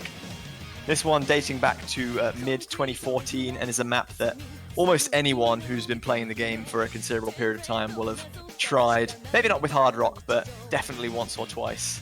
Nomad at the very least, so they should be familiar with. This is an older style Minato Yukina, or CLSW, obviously as he was known at the time, creation with a very high BPM of 198. Mercifully TV size, so only 1.5 minutes, but circle size of 5.2 and an approach rate of 10. And some of the hyperdash jumps in this one are frankly huge. Yeah, definitely. Like you said, the hyper dashes in this are very used, especially the beginning where you can get a lot of just random misses that you're like, how did I miss there? And then coming into this Ki part, is so many just little wiggles you have to get right into strong hyper dashes. You know, people are gonna say, why only have one CLSW 2014 map when you can have two? This is for all of you people.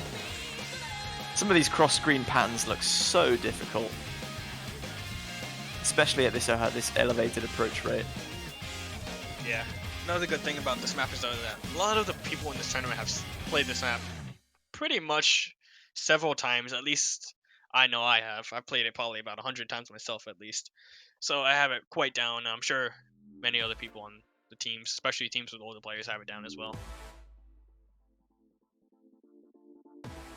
Well, if specifics with Hard Rock aren't your speed and you like reading little tricky patterns and balancing 1/4 streams like flashes in the previous round we've just seen, then maybe our Hard Rock 3 is for you. VY1 Cyber Thunder Cider. I think this has definitely been featured in World Cup map pools before. Maybe not this particular version of it, but I'm sure this song has been in an OWC or potentially a TWC. So 1/4 stream consistency, and as we know, Hard Rock does tend to play some little tricks on those streams, turning them into strange shapes and giving them some very awkward flow. No, I've actually never heard this version of the song before. I've heard like 3 others, but not this one. Slightly slower BPM of 145, but compensated for by almost constant 1/4 streaming for a lot of the more intense sections. Again, circle size of 5.2 and an approach rate of 10, 2.5 minutes in length, and lots of high spacing combined with that slightly slower BPM mean that when there isn't a lot on screen at once, it's going to take a lot of reading practice to work out exactly where you need to position yourself for the next notes. You know, I got a perfect comparison for this map to another map that was in another pool from last year. It's a CS4 version of Cosmos from the Hard Rock pool of last year's finals. That's exactly what it looks like. I need to check whether Cosmos was actually also mapped by Tutu Haha, the mapper of this map, because I know he's a very big fan of Vocaloid mapping. I'll have to check that one after a later date. That one was a Val map. Okay. So about the same era, I think, right? Yeah. I'm sure they have some guest difficulties on each other's sets from that time. I do see both those names pop up quite a lot because I'm quite a fan of Val's converts and this kind of style. Not with Hard Rock because I can't read that for noise, but our players in the quarterfinals will have to manage that if they wish to compete on this one.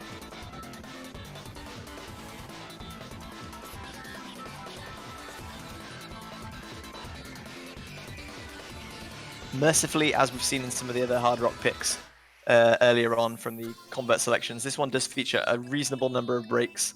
So although it is very reading and micro movement as well as like large spacing intensive, there are ample places to take a little bit of a rest, refocus yourself.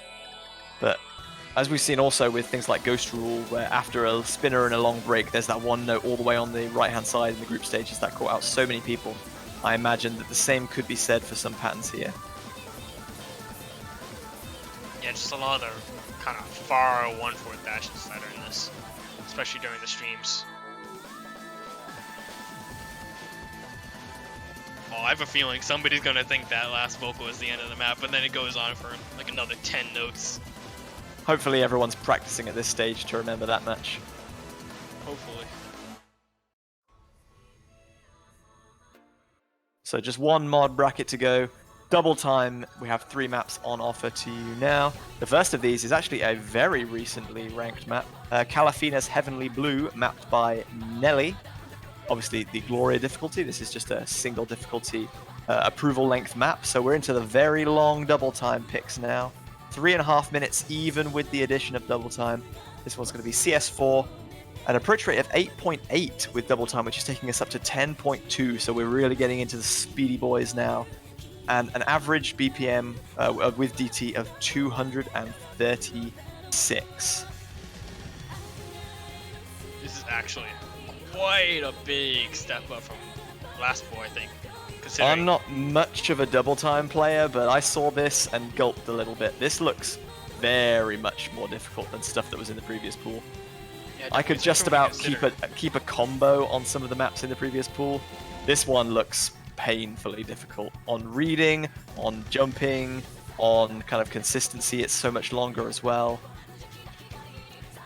This is one of those maps that you try to, if you're a top player like in the top 100 or so, and you say, I want to learn DT. This is one of those maps that even top 100 players say, all right, I want to try to learn this and try to get good at DT and maybe get a PP score in DT. That's how kind of difficult this is. I don't think we could say that any of these maps, except for maybe Days even, was like a map that you could go for PP on. And even then, Days is still really hard. Shows you the massive elevation in difficulty between pools this year and also compared to previous years. I mean, I know that the last World Cup I played in was 2016, which is obviously a long time ago, and we didn't see like AR 10 plus in the double time pool until the finals map pool, and now we're seeing it in quarterfinals, and it's on map sets that are like a minute longer than the maps that were in that pool. Obviously, it's been a very gradual increase over that time, but players are getting better, and so the map pool is getting much harder to compensate. You know, it makes me think, what are we gonna have in the later rounds? Oh, Lord. Part of me dreads to think, and then the other part of me thinks, hey, I'm not going to be playing these maps anyway, so right on. Go nuts. We're going to get Agoatus with double time in the grand finals map pool. One year that will be in Skirrix, group stage double time, I have no doubt. Oh, you know, I'm going to be long gone by that time, I hope. Oh, I'm missing the last notes before that spinner, too. Yeah, I might be completely kind of ignorant of like the ability to read this, but I'm not seeing anything that looks kind of grossly like difficulty spike-esque, as long as you can consistently read this high approach rate for a long period of time. There's some burstier sections with those kind of chained hyperdashes, as you see a lot in modern maps. But for the most part, like, jumps look reasonable, just everything is just turned up to 11 on the speed factor. Yeah, it's kind of thing that you see with a lot of Noe maps that flow really, really well. It's kind of reminiscent of like some spectator maps even, how well they flow. You can see a lot of these patterns, even though it's at AR 8.8 with double time, it's still not too hard, but it's still really hard, of course, to read. And the easier flow makes it a little bit more simple.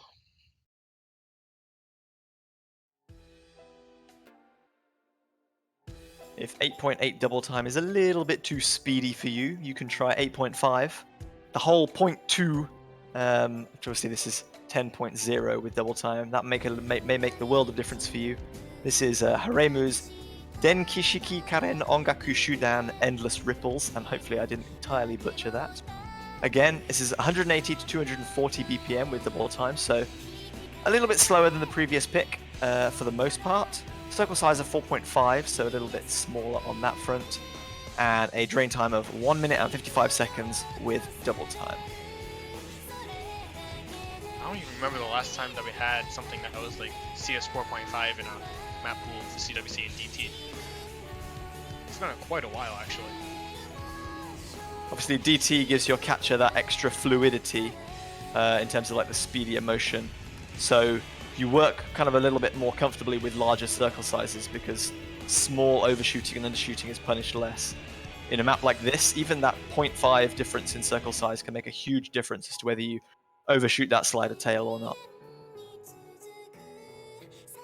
Yeah, we can see FT Floor saying in the chat, I cannot DT with CS 4.5 or higher. Most people fall off very, very hard at about 4.2, 4.3. After that, it becomes exponentially difficult to play DT on that AR. I think, and also an added difficulty feature of this is that since the BPM is lower and the rhythm density is also quite a bit low, we see mostly kind of 1/2 patterns here and only a few 1/4 jumps thrown in. That reading is going to be difficult for this one. You can see sometimes there's only a singular object on the screen at any one time, which is making it very difficult for players to position their catcher for upcoming jumps. People are I definitely think you gonna should miss expect this. a lot of kind of random, I air quote, misses here that you would never see if this didn't have like double time added. Yeah, I agree. So our third and final double time pick is Nevir's Yasudare Best of My Love, a colourful path of inspiration. This is a long standard convert at 3 minutes and 32 seconds with the addition of double time.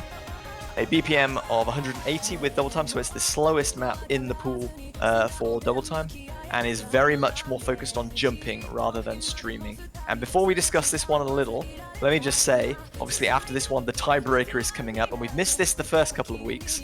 Make sure to get your tiebreaker predictions in the chat, guys. We want to see what you think will be the quarterfinal tiebreaker. Just a hint. It's a good one, by the way. As with all Ooh. the maps. That's not much of a hint. I think I just gave it away, though. Well, anyway, Every map is let's good. quickly change topic back to this one.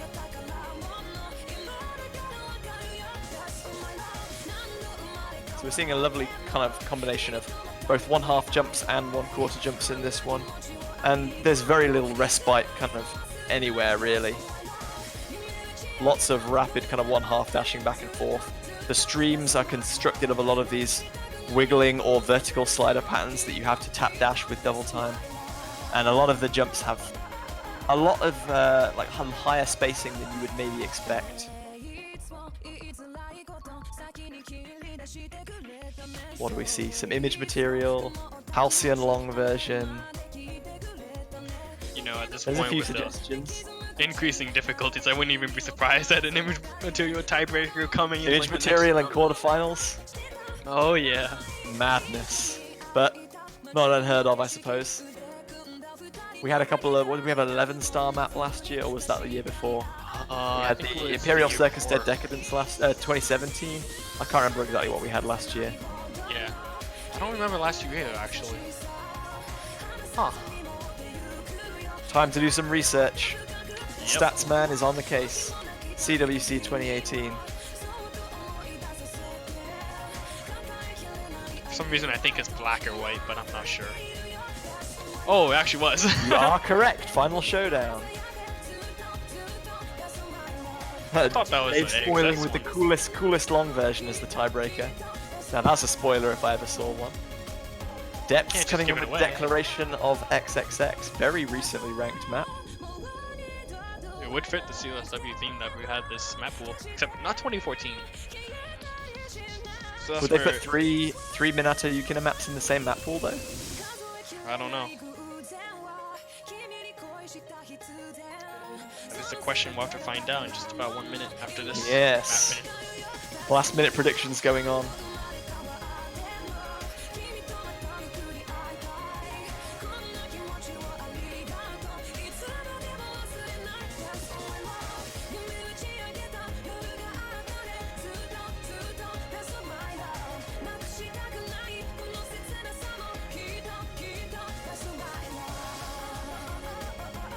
Olive guessing D for the Delta. Which one? There's so many of those map sets now. I think there's 3 of them actually. I would love a big black tiebreaker. So 3.5 minutes of the doublest of times down, and only one tiebreaker map remains. We didn't see any tiebreakers in the round of 16. Will we see one in the quarterfinals?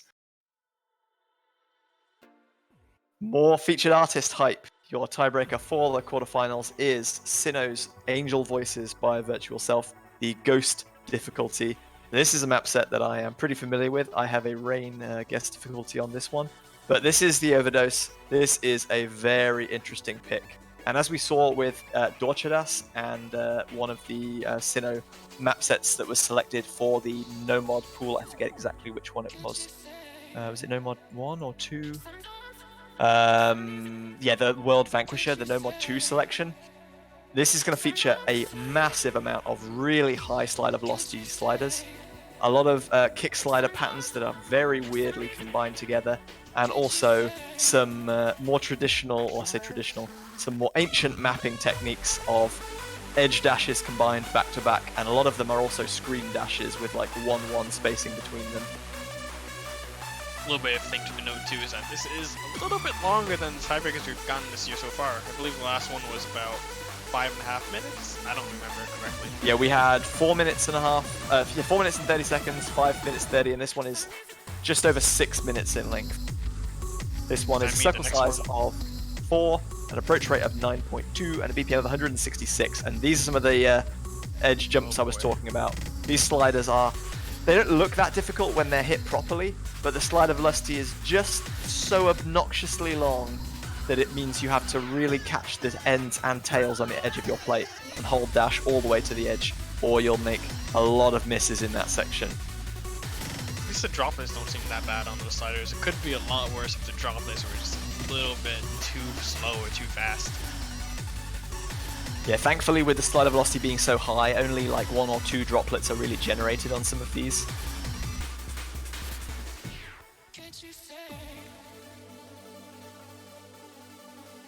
Again, we have a nice kind of composition between more intense sections and slower sections where players can rest and recover. Always important on a tiebreaker that's challenging consistency and stamina, especially a longer one, as this one is.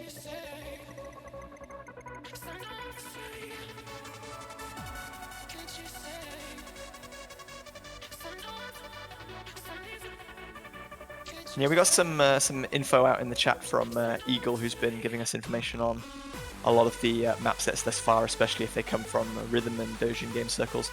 Virtual Self is an alias of Porter Robinson, who is a name that a lot of OS players will be very familiar with. And as we said, he's a featured artist via this Virtual Self moniker, and you can check out more of his tracks and maybe even give some of them a map yourself if you're feeling brave from the featured artist listing. We're halfway through this pick, and it's been kind of quite tricky with some of those high slider velocity sections. The last kind of quarter of the map, where we get into a little breakdown section, is where it gets really quite tricky though. You can see we're slowly but surely building our way back up in terms of intensity now, with a bit more density, a bit more dash distance. And here we get back into some of these long sliders again. I feel like there's an extra added hyper dash on some of these patterns too compared to the last time.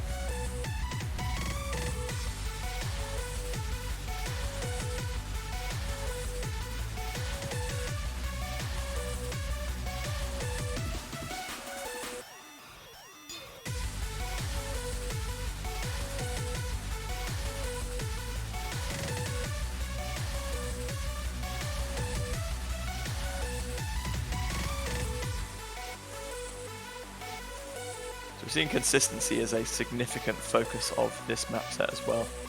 A lot of patterns are kind of used and then repeated in varying ways with higher or lower slider velocity, different directions, and also different combinations in and out of certain patterns.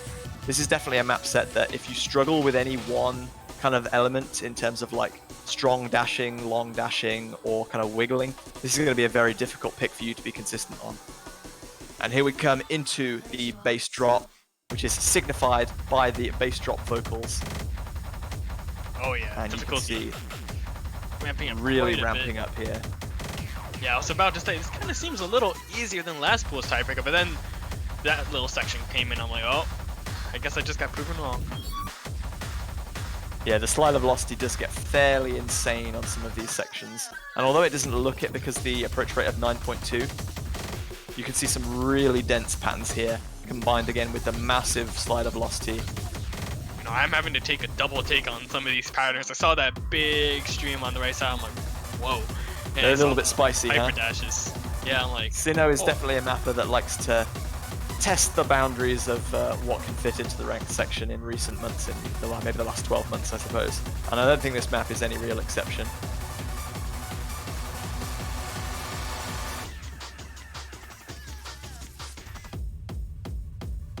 We do get a very calm section here in between the kind of the first base drop section, and then there's going to be a very intense but also very brief kind of final section which could see some fail potential, and also could, if there's no fails necessarily, could decide the swing of a match.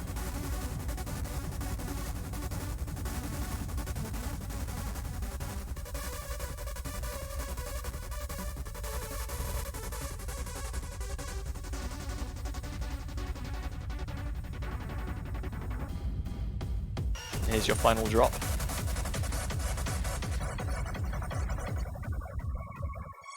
And almost as soon as it begins, it is done. Oh, Angel super Voices, Ghost, your tiebreaker for the 2019 Oscatch World Cup quarterfinals.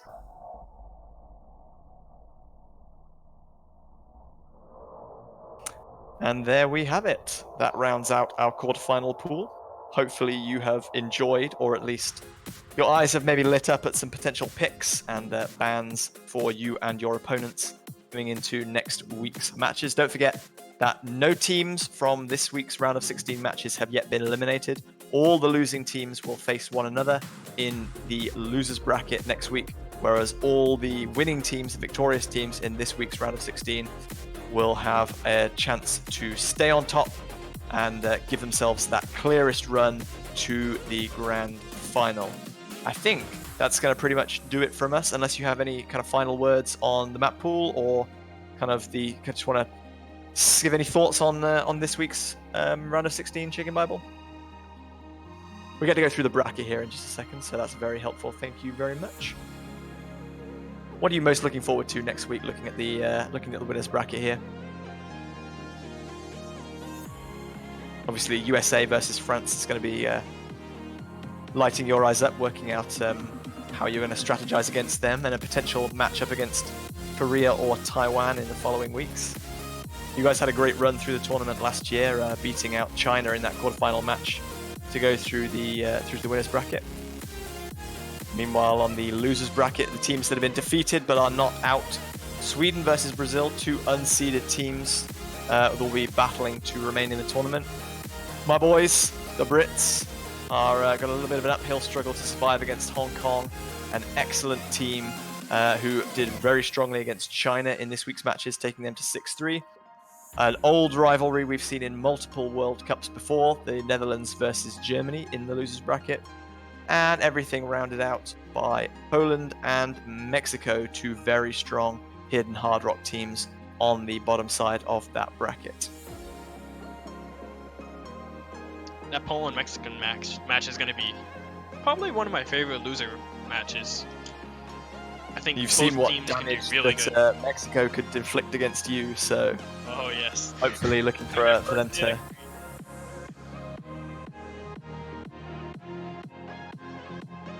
So yeah, that's going to round up everything. Banners will be in the store soon. I hope if you wish to support your favorite teams, and also obviously just support World Cups in general, we greatly appreciate it. On the topic of supporting, thank you ever so much to everyone who subscribed and donated, whether via kind of gifted subs or Twitch Prime. Your donations keep the OS tournament scene running, and the World Cup scene in particular. So, much love to you. But yeah, I think that will cover us for this weekend. Do stay tuned to the OS Live Twitch channel, and obviously to our Twitter as well, so you can get notifications of when we go live, and you won't miss out on any of the action or the showcases, any kind of hype packages we put out. is all there.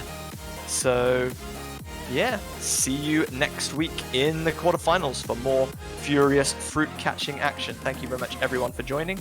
Have a wonderful evening, night, or maybe morning if you're just about waking up. And we'll see you in the next one. Thank you very much to you and to Chicken Bible, to all of our fellow commentators. We'll see you next weekend.